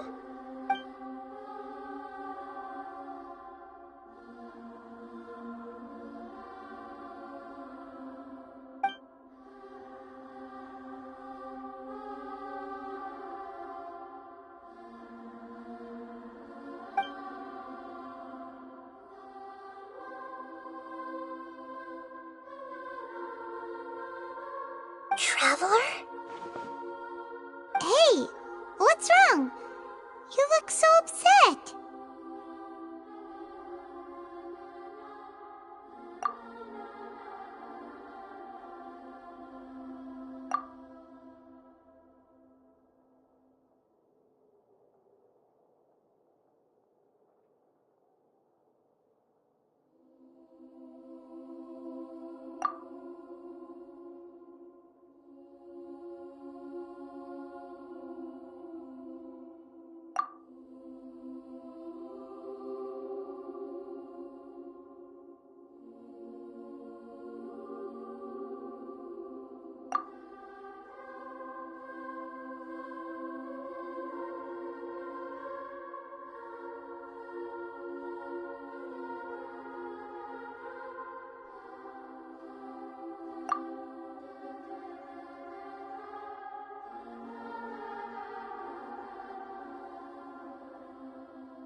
That's quite a story.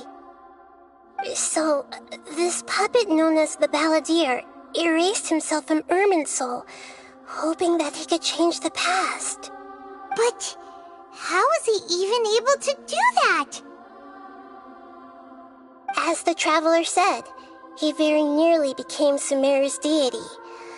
Admittedly, I remember it a little differently. I don't recall finding anyone inside the machine after we defeated it. Nevertheless, it does make sense. If someone were to successfully erase themselves from Irminsul, the world would change to reflect the new reality. So, you believe this person really existed, and we just don't remember him because... well, because he literally changed the world? Yes. Theoretically speaking, it is possible to do this. But I'm struggling to imagine the kind of person who would dare go through with it. The Traveler comes from a world beyond Tevat. That's why there's no information about her in Irminsul, and it also explains why any changes to Irminsul wouldn't affect her.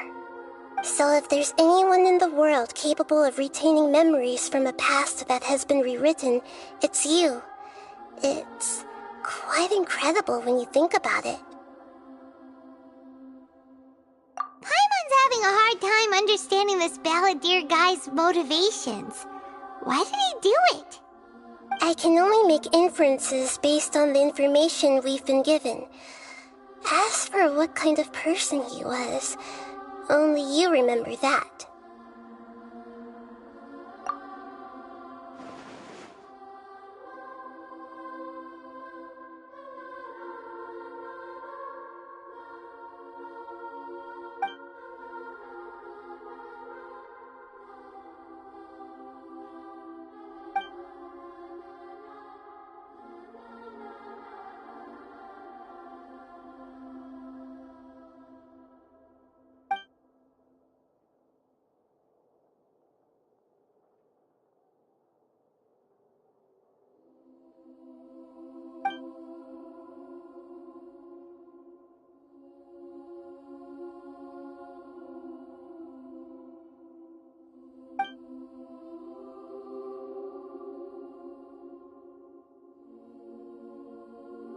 Something else worrying you? Something that you can't share?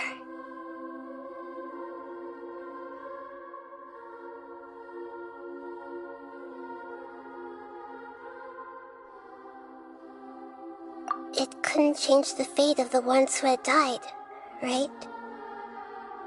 Once the balladeer realized he hadn't been betrayed after all, it must have completely changed his view of the people of Tatarasuna.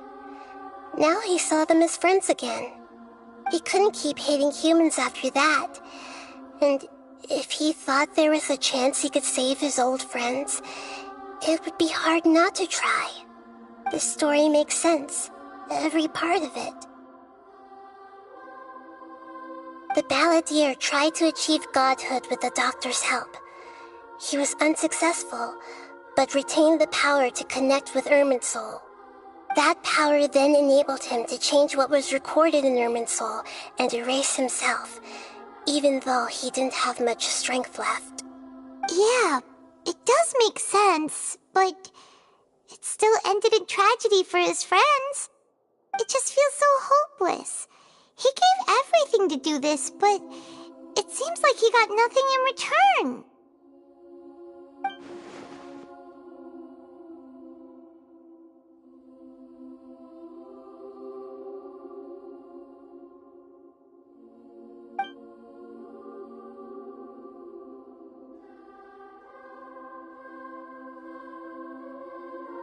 Please wait a moment.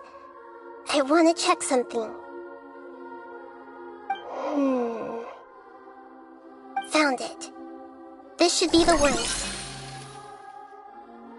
It turns out that I have a strange way of confirming everything she has told us. What is it? A record from a personal collection. It was tucked away in a corner.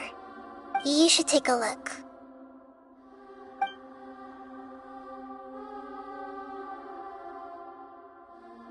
Is this a fairy tale? Who wrote it? I authored this record myself. Huh? You wrote a fairy tale that somehow has something to do with the balladeer? When combined with the Traveler's narrative, it's clear that this story is an allegory. everything in it is a symbol for something else. Hold on. So this record survived from the past? Yes. Any information about the balladeer or the kabuki mono in other records will have been changed. But I wrote this story in a way that means it was left intact. Changing the information in Irminsul changes to that. But Irminsul can't change information that was well hidden in advance. I guess I must have written this story as a backup before the balladeer entered Irminsul. That's incredible! What a great idea! And sending the traveler into Irminsul with the balladeer must have been a further precaution. I knew she'd remember everything. This story is abstract enough that it still resonates with the present information recorded in Irminsul. But if we connect all the different pieces together, the true story that emerges is the one she told us. The now erased life of the balladeer.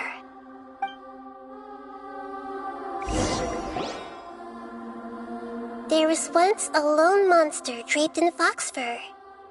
The monster found a family of foxes, joined them, and they became friends.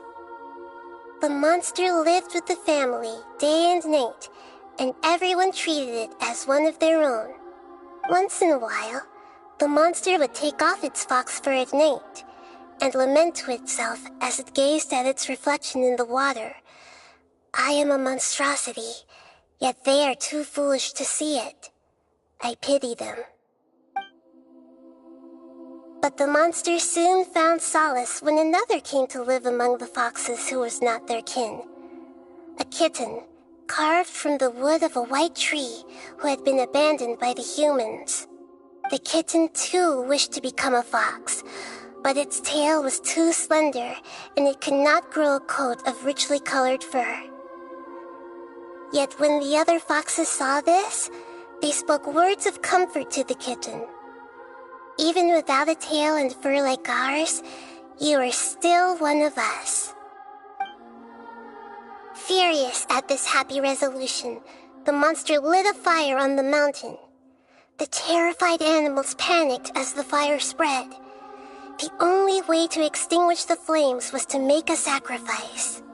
A gray fox stood up and addressed the monster. It said, "You are the cleverest among us. Surely you can help us find a way to solve this." The monster smiled, led the fox toward the fire, and murdered it. The gray fox's heart was turned into a beautiful drop of water, clear, spotless, and pure. The monster gave the heart of water to the kitten, telling him, "The foxes have decided. You are the one who must be sacrificed. Take this, quench the flames, and die for your fox kin." The fire was extinguished, but the kitten lived.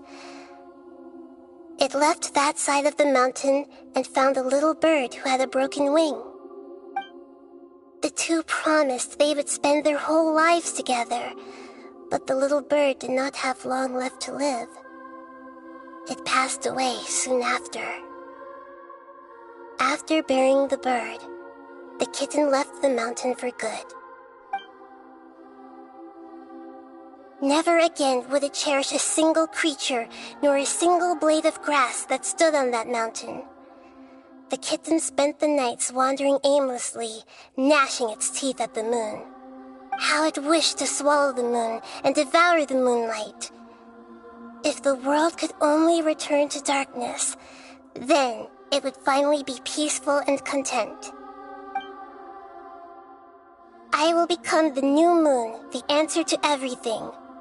Then, no one will know that there were once birds, foxes, and cats in this world. And no one can know that they were different.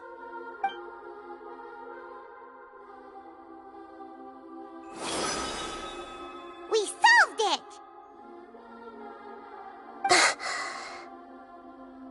I remember now. This is not just the balladeer story. It is his very own memories. I made a backup so that it would be preserved no matter what happened. To become a god, he was experimented on and modified countless times. It was brutal torture, and the only reason he was able to survive is that he was a puppet. This memory was extracted from him by the scholars. Presumably, they kept it to have something to defend themselves with. Creating a deity was just the first step. Some of them wanted to be able to control it. That's why they backed up his memory for later use. I buried it deep inside one of my own dreams, and then hid it inside an allegorical story so that it wouldn't be altered. It's hard to believe that this person really existed, let alone that he tried to get rid of us on more than one occasion. Paimon has no memory of him at all. He completely vanished like a puff of smoke. The balladeer agreed to help me look for information about the Descenders, and although he was unsuccessful, he still helped you. Before he vanished, he confirmed an important detail, that Conria was where your twin first came into this world. We still don't know how the change to Irminsul will affect the senior ranks of the Fatui, but in all likelihood, they won't even remember their own Harbinger.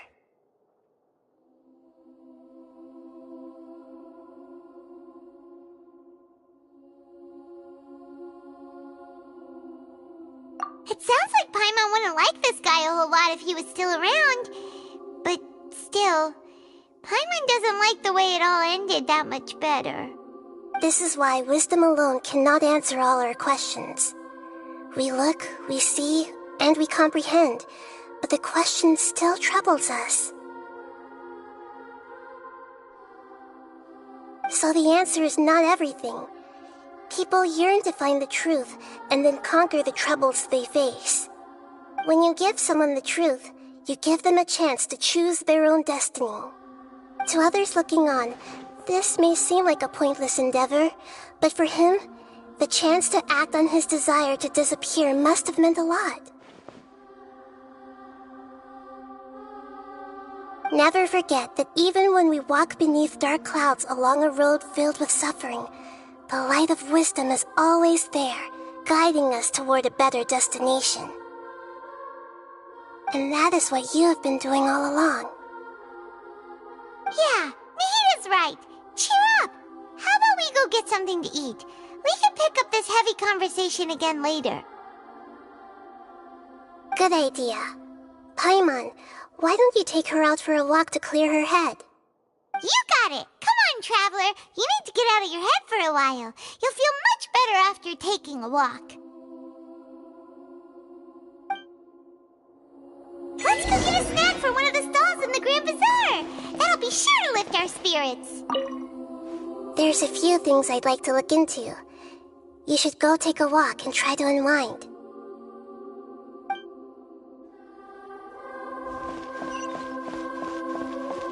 It must be really tough being the only one who remembers all that.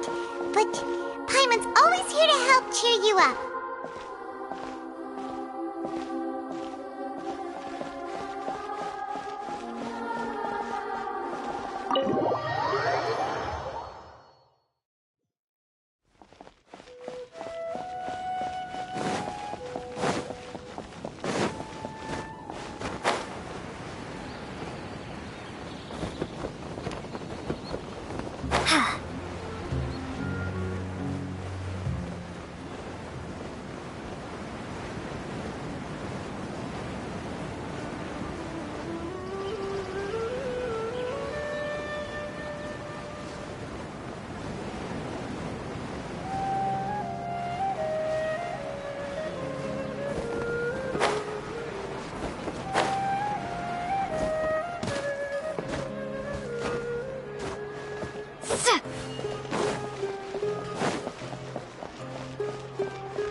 What should we eat first?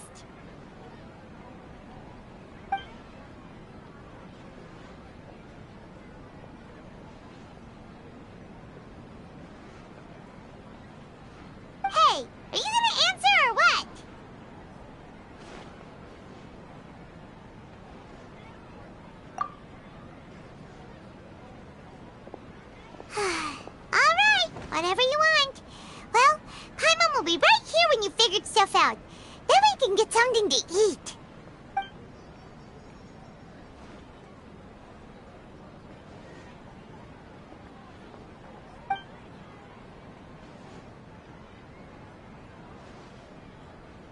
What is it? Have you figured it all out?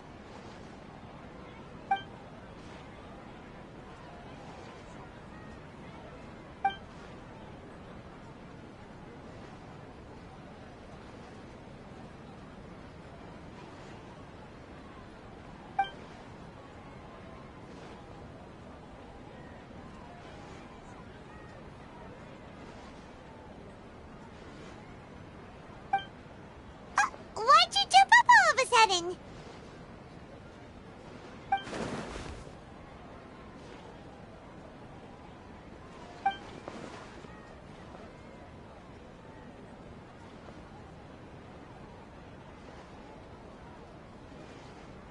Excuse me, boss. There seems to be a small problem with the last bill. Look, here.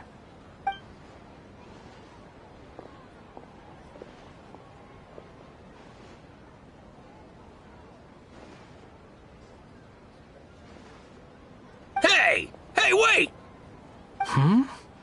You mean me? No, not you. That kid! Didn't you see? Little rascal grabbed my last 2 fresh Sunsetias and ran off. Look, if you're gonna help out here, you can't keep spacing out, okay? What is it? Work's too boring for you? Or has the big city got too many distractions? I wasn't paying close enough attention. Sorry, boss. I think you're right. Maybe it's the city. It's so exciting. It can be hard to focus. Who's that guy? You know him or something? He's who? You're a strange one, kiddo. You say you don't want any money for helping out here, and then when I actually give you some work to do, you keep letting yourself get distracted.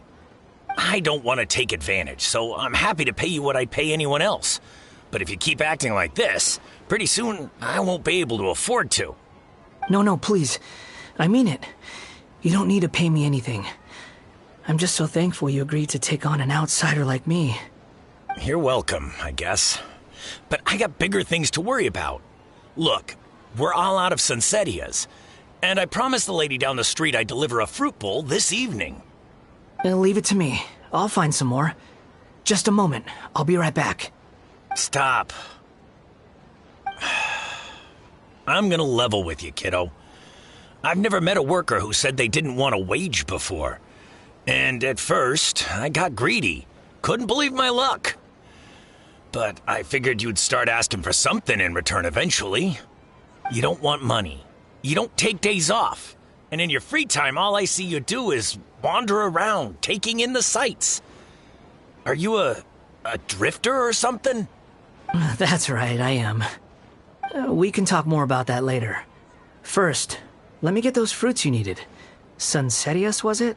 I'll be right back. Hey, what do we do now? Okay, stay out of sight. Don't let him see you.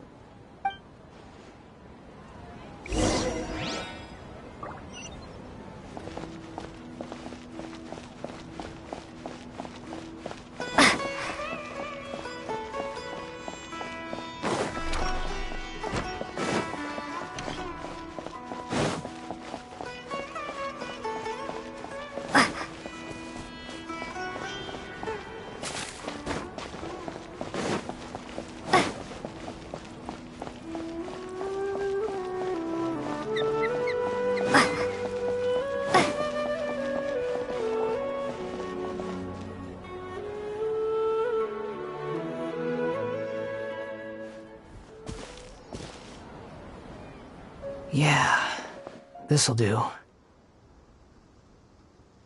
though you say he's the balladeer, what are we planning on doing? Stealing his Sunsetias? Isn't that a bit too cruel?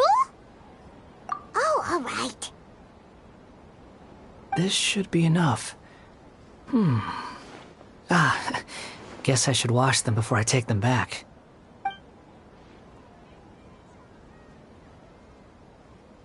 Huh? You two over there. Is there something I can help you with? You've been following me all the way from the city. I'd have to be blind not to notice. Have we met before? No, we haven't met. But you know me? I have no recollection.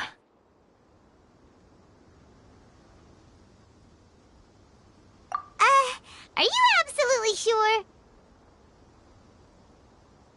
Sorry, but I just can't take your word for it.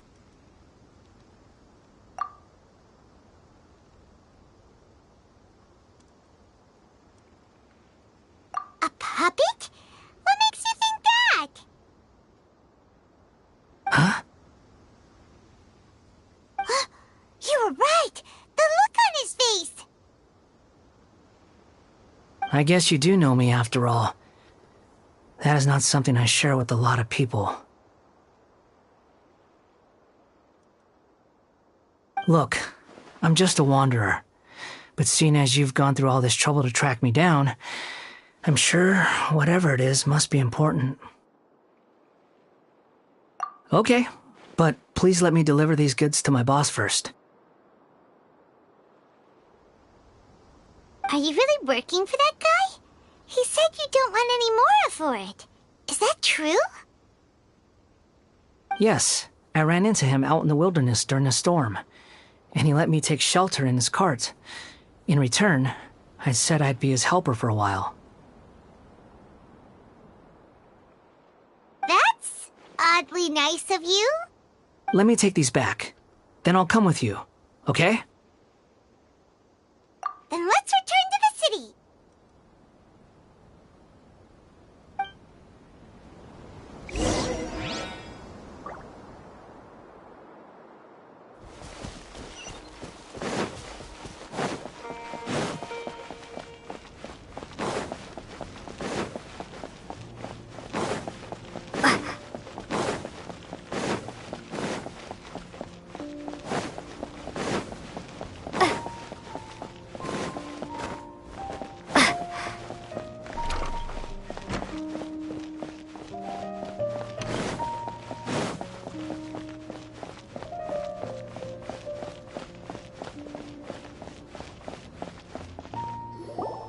Here you go, boss.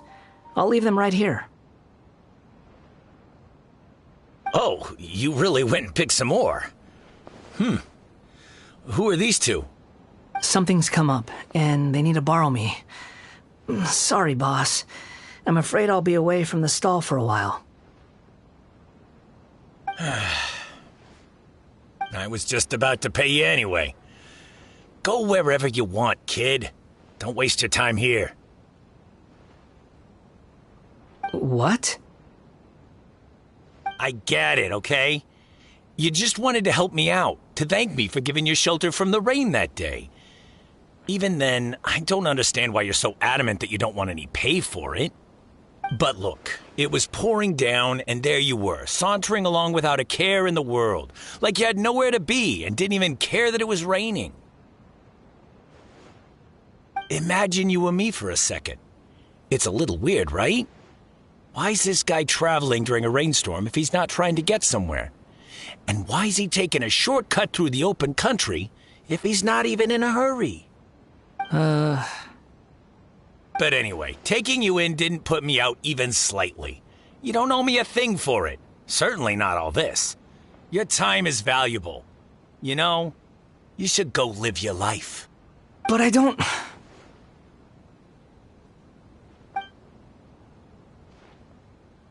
No, you're right.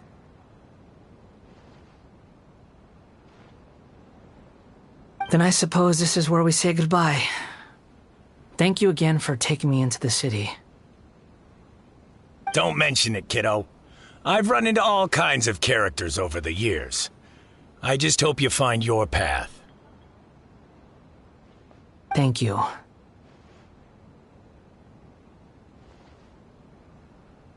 All right, done. Thanks for waiting for me. We can go now.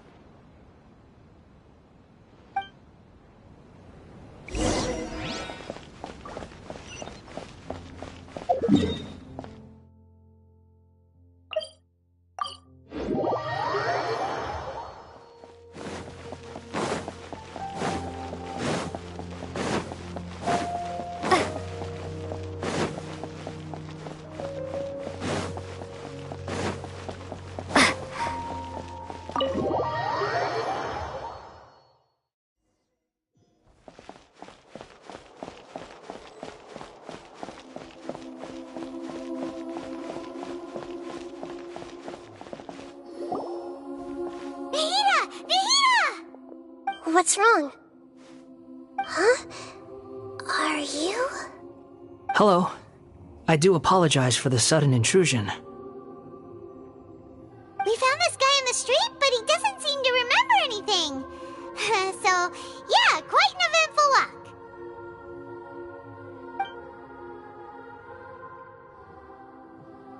You say that you are trekking across Teyvat to train yourself. Many other Inazumans who describe themselves in this way call themselves Shugenja. Why do you refer to yourself as a wanderer? Well, it seems more relevant in my case. To me, it sounds like a plant with no roots. But these two claim that they know me, and that I have a hidden past unknown even to myself. I wouldn't call it the past, but rather... this is a difficult one to explain. I don't like to rely on using terms like this often, but in your case, it seems that it ought to be called a previous incarnation. Oh, like a past life or something? Yes, something far more distant than the past. So far away that you cannot perceive it. Okay, I have to ask. What was I like in my previous incarnation?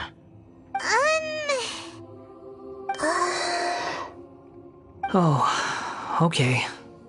I see. You want to tell me, but you can't bring yourselves to say it. Looks like I didn't have the most wonderful existence in my previous incarnation. If it's that difficult to talk about, I have no doubt it will be just as difficult to hear, but I'll be able to handle it. Please, tell me the truth. Is truth something you care a lot about? Yes. Then I'll be straight with you. In your previous incarnation, you did many things that would be considered evil. You nearly died because of what other people did, and many died because of you. As a non-human being, you hated gods and humans alike. You drifted from place to place, never able to settle, even where you found status and identity. You adamantly believed that you were missing a heart. Actions rooted in persistence sometimes bear bitter fruit. Sometimes, you have to let parts of yourself go, or you'll never be happy.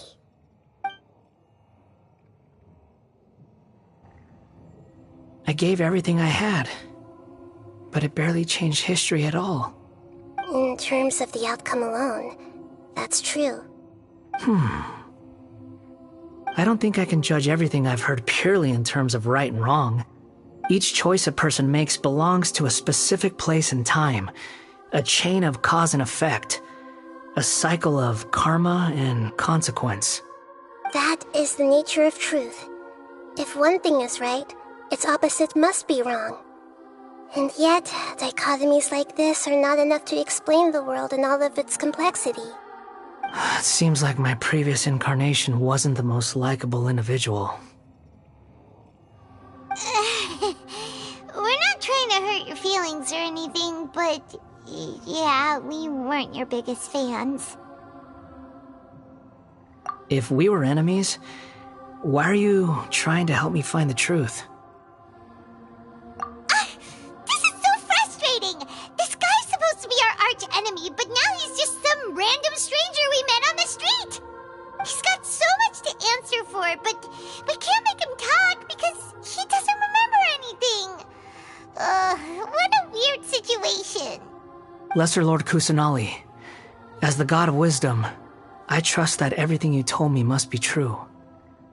Yes, it's all true. I can even show you the memories themselves, if you're willing. Please, I want to see them for myself. I want to experience my own transgressions. Even though it will cause your present self great mental anguish? I'm just a puppet, with no heart and no name. There is nothing in this world for me to cling to fill the void within me. Except maybe these sins that can never be undone. Very well. As you wish. Wait, shouldn't we go with him? This one's kind of on us for bringing him here. Don't worry. Whatever danger I might face, it's my burden to bear. Traveler, could I ask you to supervise him on my behalf? Oh, good point. Given your, unique situation, we'd better keep an eye on you. Understood. Thank you. Now, prepare yourselves, everyone.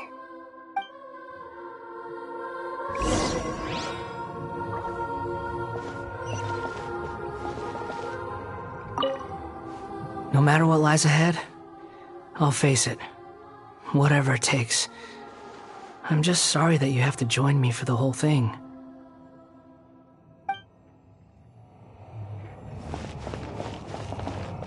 It's time to get ready.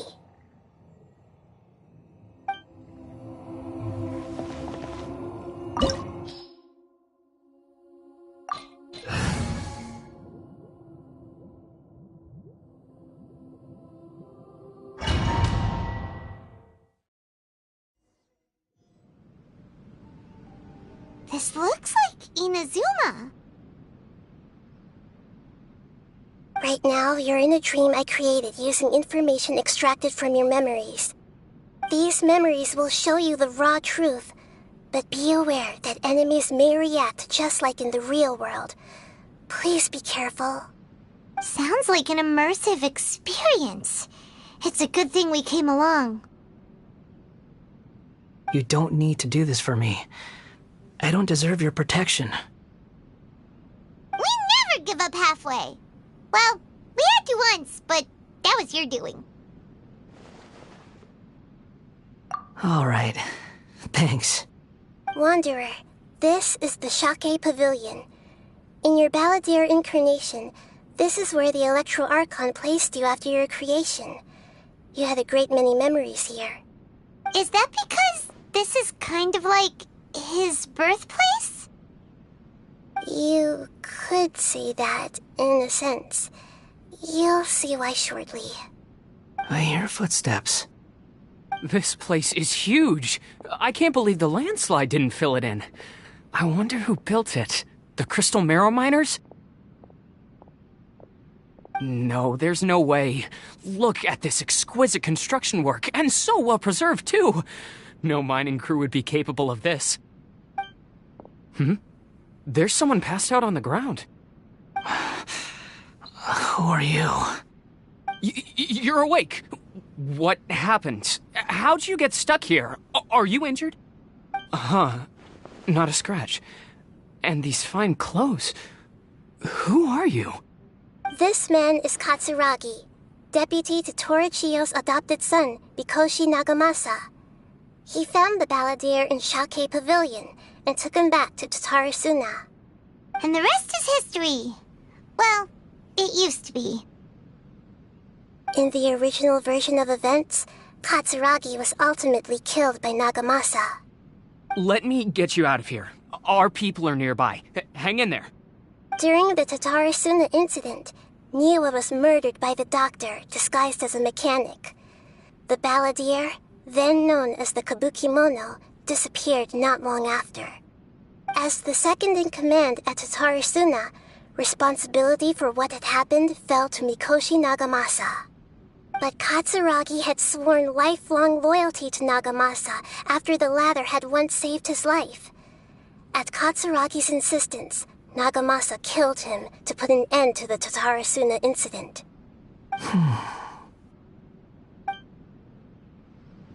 Katsuragi seems like he was a good guy. He looks like a warrior, but he has a kind face.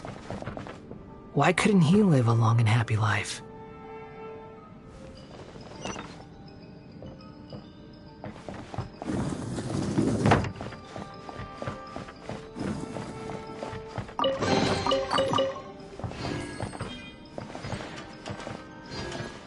Nagamasa, I found this young guy in a cave sealed off by a landslide. He doesn't remember his name. Well, we need to call you something.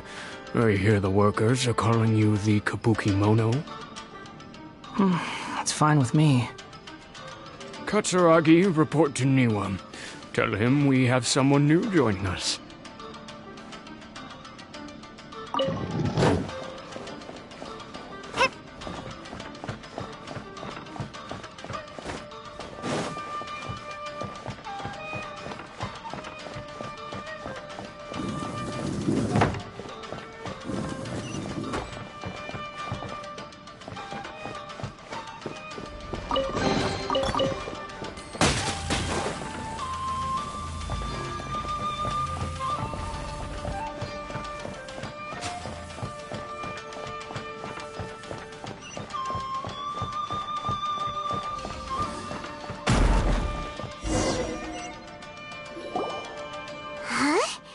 What are we doing back here? Whoa, this is where you were born? It's pretty, but there's nobody here.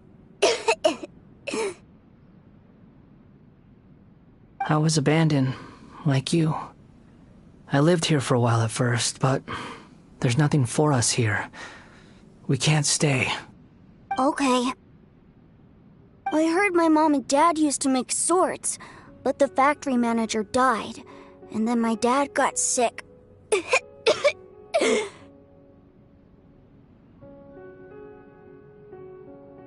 He kept coughing all the time, just like me. Then Mom started coughing too. But you can't. You promised me. Yup, we're family now. We're gonna be together forever and ever. This child didn't have a name. Or rather, the balladeer didn't know what to call him. His father died before he could name him. After his mother died, the child stayed in their straw hut alone. Some of the neighbors helped to raise him. After leaving Tatarasuna, the balladeer ran into this child who didn't have a name, just like him. They made a promise to live together. What happened to the child then? He died from his illness while he was still very young. The balladeer came home one day and found that he had stopped breathing. Hey! What's wrong? Say something! You promised me we could be family! You're no different from Niwa and all the others. You betrayed me too.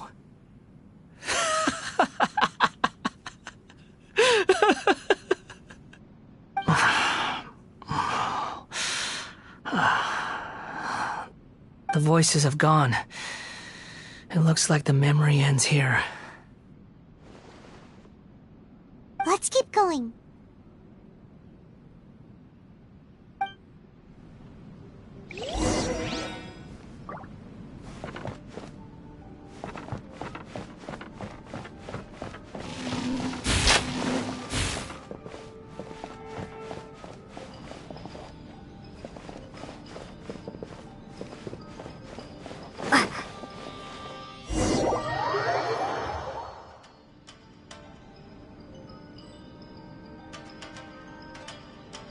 You do realize you're blocking my path. I come not to obstruct you. I've been waiting. What you are truly is a weapon. One that could be wielded with an iron will. Or you could continue to drift aimlessly. Are you trying to win me over? Fated rebellion has begun. Why not take your place at the banquet and join those who shall feast? What a defiance! Use this is trouble. Well met. Death. No excuse for silence. You can't run. Well, solidify! I will have order! This should be fun! Scatter! Useless! Boring! No slacking off!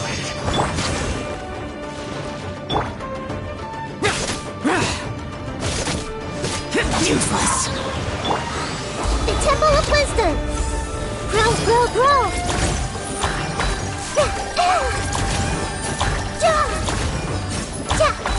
Not breaking a sweat!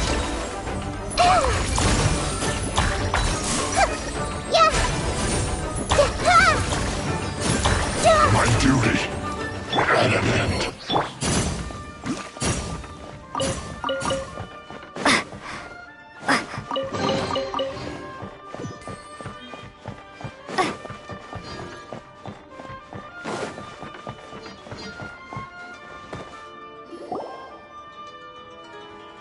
This place is dark. Paimon knows this place. It's the Delusion Factory in Inazuma. In the original version of events, the Traveler once encountered the Balladeer here. Such a creepy atmosphere. And so familiar.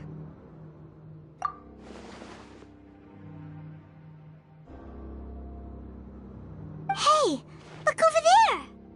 Well, well, my fair lady. Is this rundown factory and these incompetent fools all for me? Wow. You shouldn't have. Huh. What do you have to gain from belittling your subordinates? You might not want to admit it, but you are a part of this plan. Perhaps you find fighting in the Abyss to be a more meaningful use of your time? Oh, but of course, even this pales in comparison to being experimented on by the Doctor. What a sharp tongue you have. Funny how negotiating never seems to be your strong suit. For the task ahead, I suggest you keep your true feelings to yourself. Save your breath. I know what I have to do. I'm sure you think so, but I still think you need to hear it.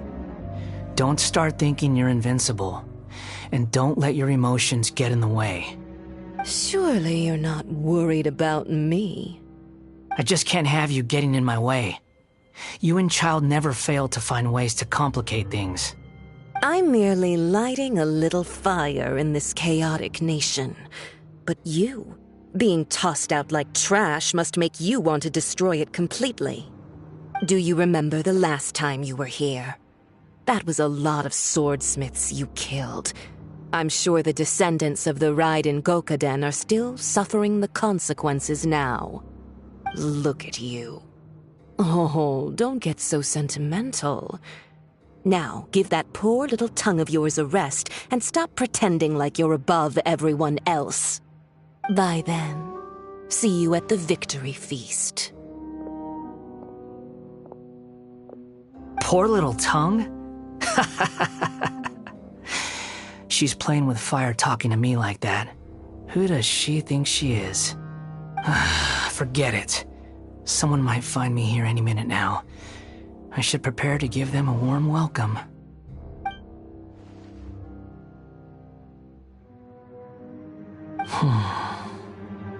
The plot does not end here.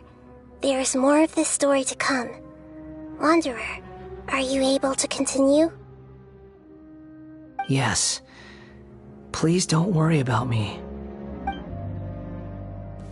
Why are you staring at me in silence? Can't you think of a nicer way to express yourself? I'm under no obligation to be nice to you. Besides, I thought nothing mattered to you except results and your own interests. Isn't that right? Muddle-headed puppet. You're only number 6 because you can take more abuse than other humans. Do you really count that as an asset? You're about as much fun to be around as a raging inferno. But before we murder each other, it'd be best if we finish our duties. Stabilize!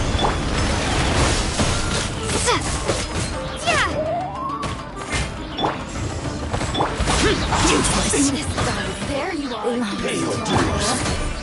I will have order. Solidify. Committed to memory.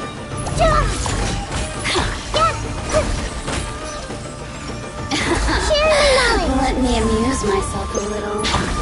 This way through the level.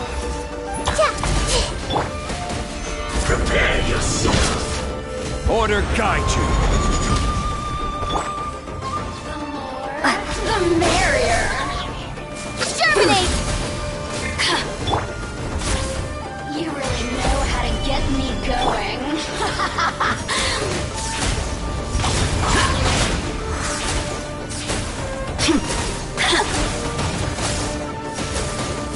Everyone hold hands. Distance. Shine no longer.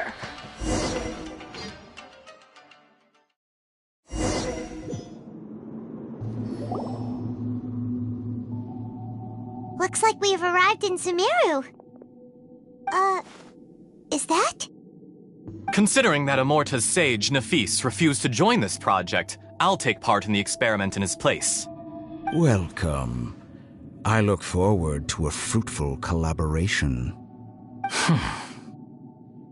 When do we start? You seem impatient. You should know that becoming a god is far from a trivial affair. The biological transformation is a lengthy process. As such, I too would recommend that we commence as soon as possible. In the event that a successful connection is established, his body will become permanently bound to the machine, and he will be unable to move independently of it. Nothing worse than what I've been through before then, Doctor. You were the most resilient test subject I ever came across. Thanks to you, I was able to garner a great deal of information. Alas, after that, you were under orders to remain in the abyss. We barely saw each other, and it became difficult to further refine the knowledge I had gained. That was gracefully worded. Ever wonder what they think if they knew that nothing matters to you, apart from your crazy experiments? I suggest you speak to me in a more respectful tone, Scaramouche. The mere fact of your utility does not make you indestructible. The doctor again? That was uncomfortable to watch. That person gives off a very sinister energy. It's normal for him to give you the creeps. He scares the bejeebers out of Paimon. Let's move on.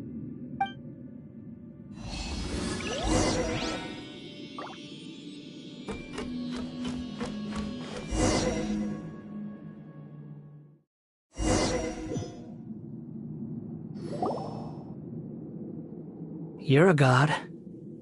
Do you think I'm evil? If you accept that he is you, just as you are you, then yes, you are evil.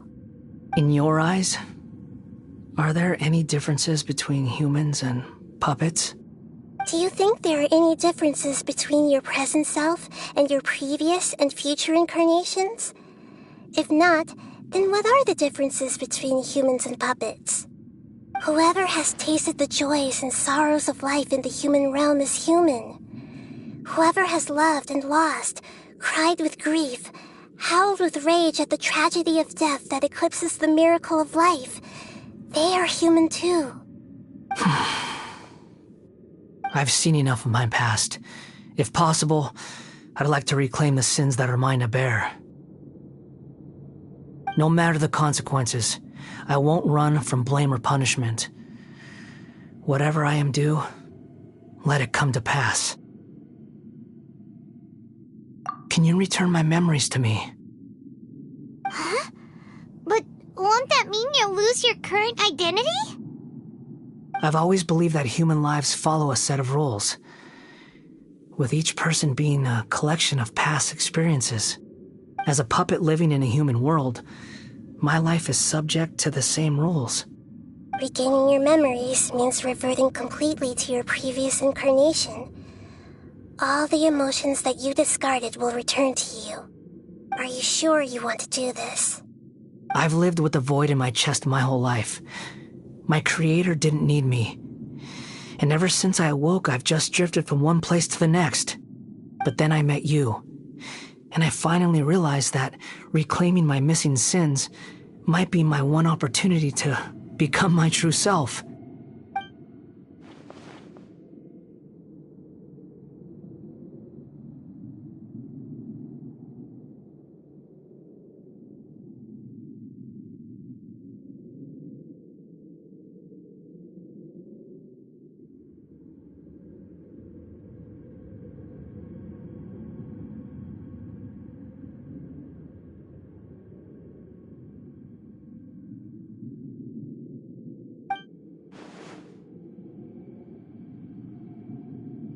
I've always felt I have an innate tendency to yearn for something more, in a way that goes deeper than for most people. But for all my soul-searching as a Shugenja, I've never fully understood it. Looking at it now, it seems that I brought this curse upon myself. So I beg you, grant me this opportunity to gain a purpose, to change my destiny, and end my wandering. Very well. Since your mind is made up, I will return to you that which is yours.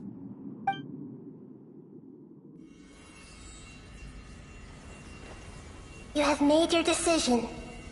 Now, take this.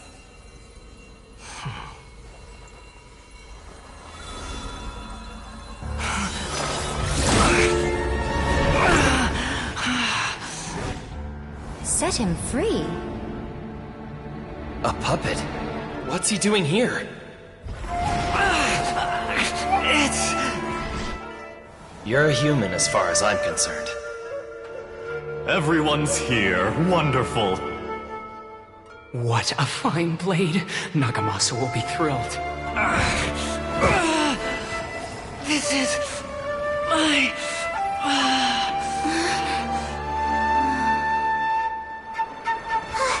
Is he alright?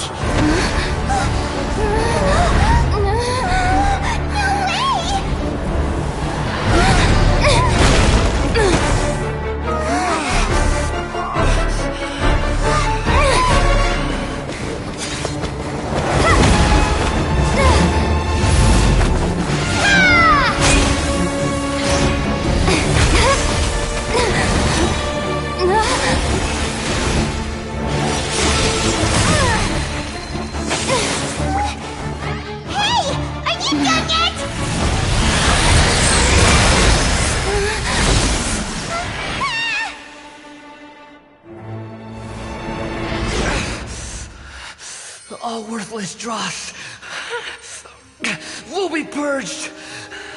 That's why this won't be the end.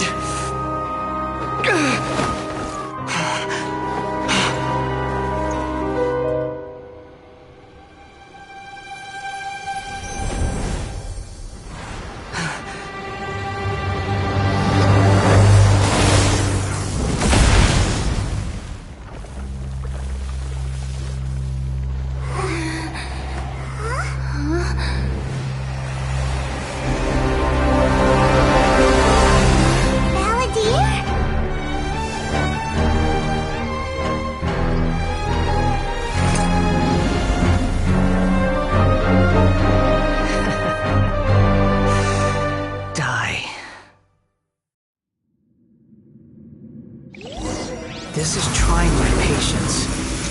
Have you got all your memories back now? Have you got any more stupid questions? Feeble human! Quit following me. Squall and Fury.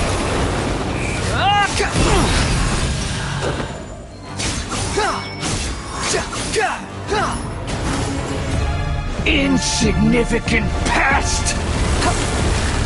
Behold!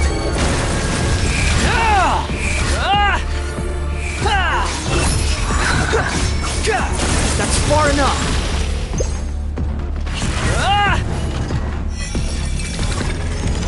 At my command, you shall fall! Squall and Fury!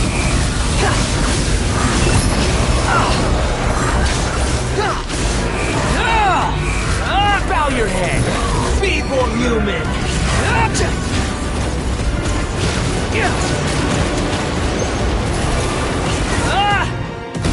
Behold!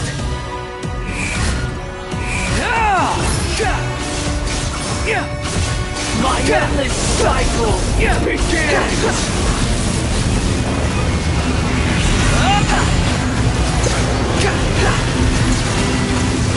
Swollen Fury! Insignificant past!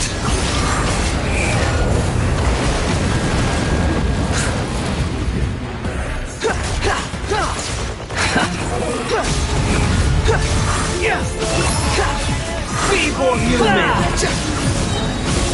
Know your place!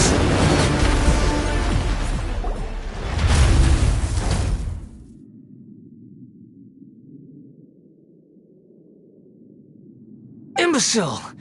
Get out of my sight! It disappeared! Did we win? What did you expect? I'd never lose to that. There's the tone of voice again. You're definitely back to your old self. Wait, but it was you inside that thing too! What have you got to be smug about? Sorry. I'm harsh on myself and everyone else. Just the way I am.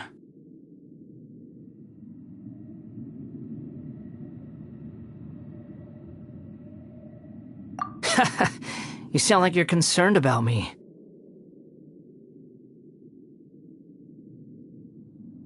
But don't worry. Thanks to you, even if I didn't change a thing, at least I now know the truth. The memory recovery seems to have been a success. This dream has served its purpose. Come on. Let's continue this outside.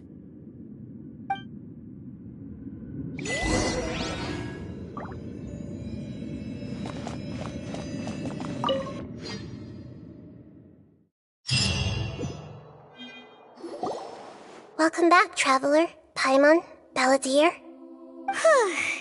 It feels like we just went on a really long journey. Paimon's exhausted. You don't like being addressed by that name?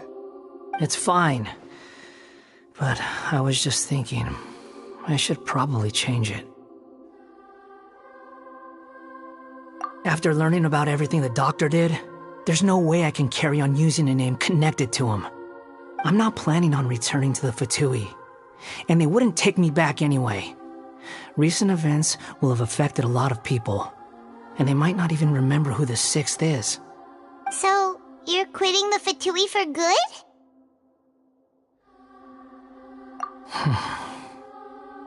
It's like you said, Lesser Lord Kusanali. Everything may look futile, but it wasn't completely meaningless. At least I made a lot of people forget about me. But that doesn't mean your own past has disappeared. Of course. And your main goal, for which you gave up everything you had, you weren't able to achieve it. I hope you can see and understand that. Changing the world, changing the past, changing the fates of other people, these are not simple things to accomplish. What you are looking for is complete annihilation. But this is just a fantasy. Even if the Balladeer is removed from existence, the world will not heed your will. Indeed. How ridiculous. Do you regret doing all that when you've gotten so little in return? Even if I'm completely worthless, there's nothing in the world worth regretting. Lesser Lord Kusanali, you purposely left that information in Irminsul, didn't you?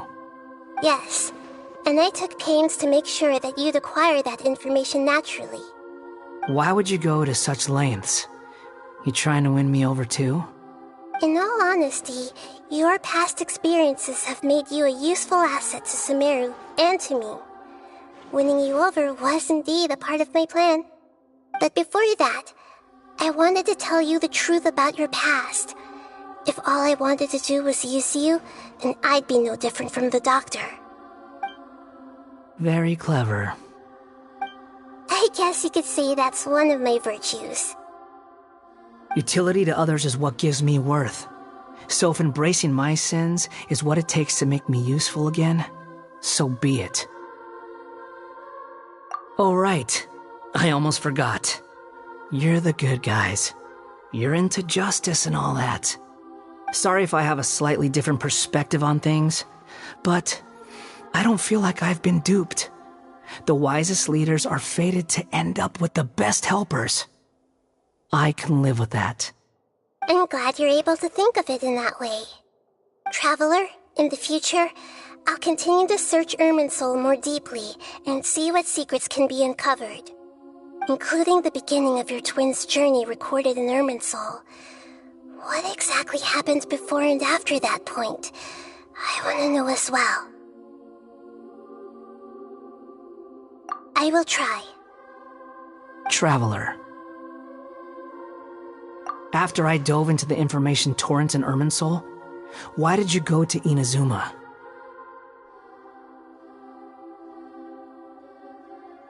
So that's how you found out whose fate had changed. And how? Well, whatever your reasons, you did me a favor. And I'll do everything I can to pay it back.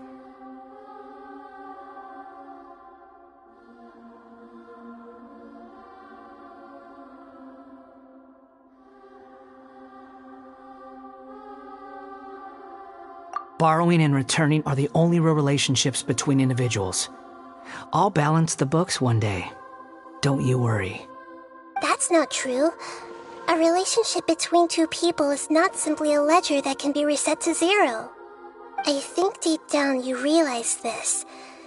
People who show up in your life don't just evaporate like water drops and leave nothing behind. There is no such thing as balancing the books. Some things in this world can never be brought back, and they can never be changed, which is why there is emotion in the human world. Everything that you feel is real and lasting, and whatever is missing in you will not be made whole. To be human is to live with imperfections. You can choose whether or not you want to be human. But humans can't live without a heart, can they? Anyway, I gave up trying to become a human a long time ago. You understand what pain is perfectly well, even without a heart. You're just bearing your feelings. The past is set in stone, but you can keep moving on.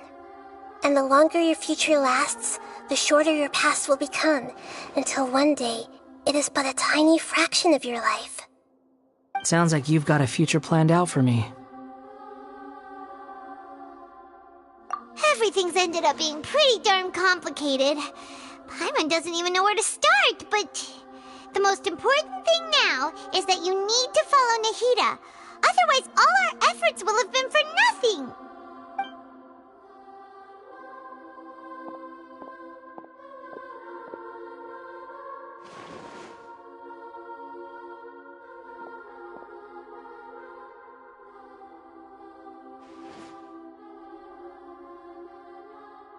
Then I guess I'll be helping you from behind the scenes from now on. I'm glad that you've accepted our proposal.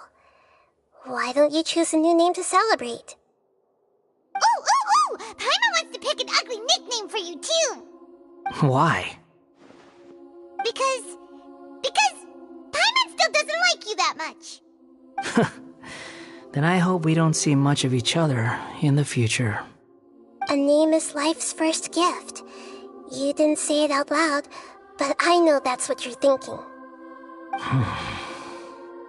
The Traveler and Paimon have helped you a lot. If you can't decide on a new name, maybe you can ask them for ideas. No, Paimon only does nicknames. If it's a serious name you're after, it's all yours.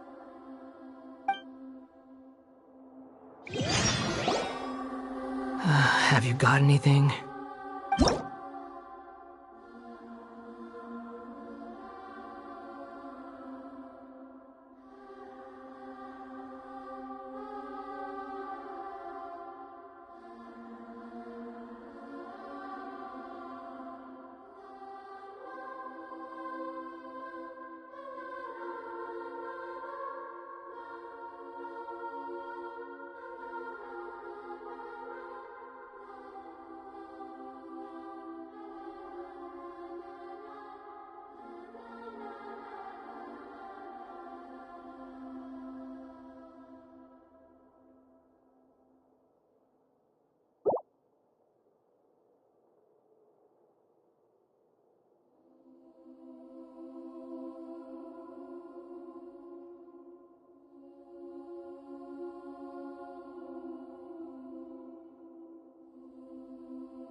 Are you sure?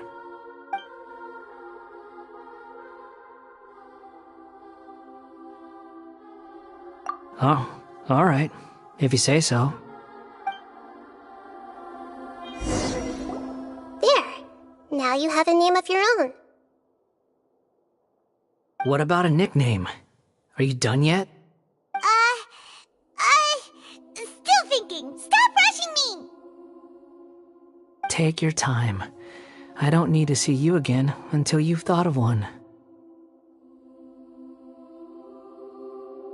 Everyone who manipulated me and made me suffer will have to pay the price. You mean the Fatui? The doctor, at least. Now that your stance has changed, I believe your future path will change accordingly. But it won't be immediate. You still need some time to compose yourself. One more thing. There are still some descendants of the Raiden Gokuden living in Inazuma. Some of them know. Well, they ought to know about the connection between Raiden Gokuden and myself. I don't plan to leave Sumeru for the time being. If you see them in Inazuma, please tell them that I was the one responsible for the Raiden Gokuden's downfall. Even though the events have been erased from the world, they still deserve to know the truth. I see. That is up to you. Huh? But if we do that, then... It's fine. Let them stab their blades into my chest if they so desire. Maybe that's how it always should have been.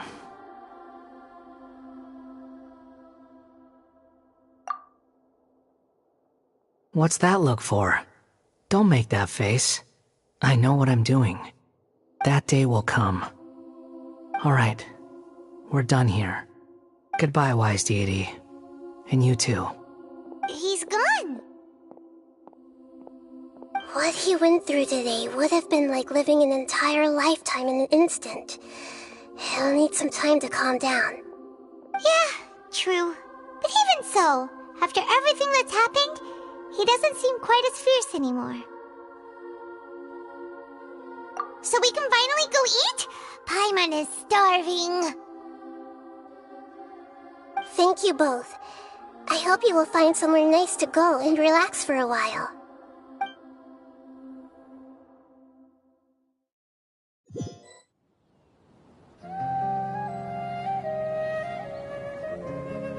I've got it! I can end my novel with some words from Mikoshi Nagamasa. You mean because everyone else in the story is dead? Yeah, I heard that Mikoshi Nagamasa died at a ripe old age. He's the perfect fit to be the narrator of the epilogue.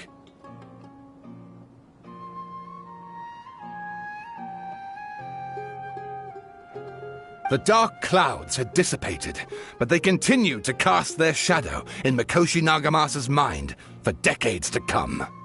Then, one night, as an old man, he had a dream. On the night when that prized blade, the Daitatara Nagamasa, was forged, the people rejoiced, and there was painting, dancing, and drinking. All these expressions of joy melted down in the furnace fire and turned into red clouds that rallied around the final sunrise that Mikoshi Nagamasa saw in his lifetime. Life is a story too long to be told, a journey that you must walk to behold.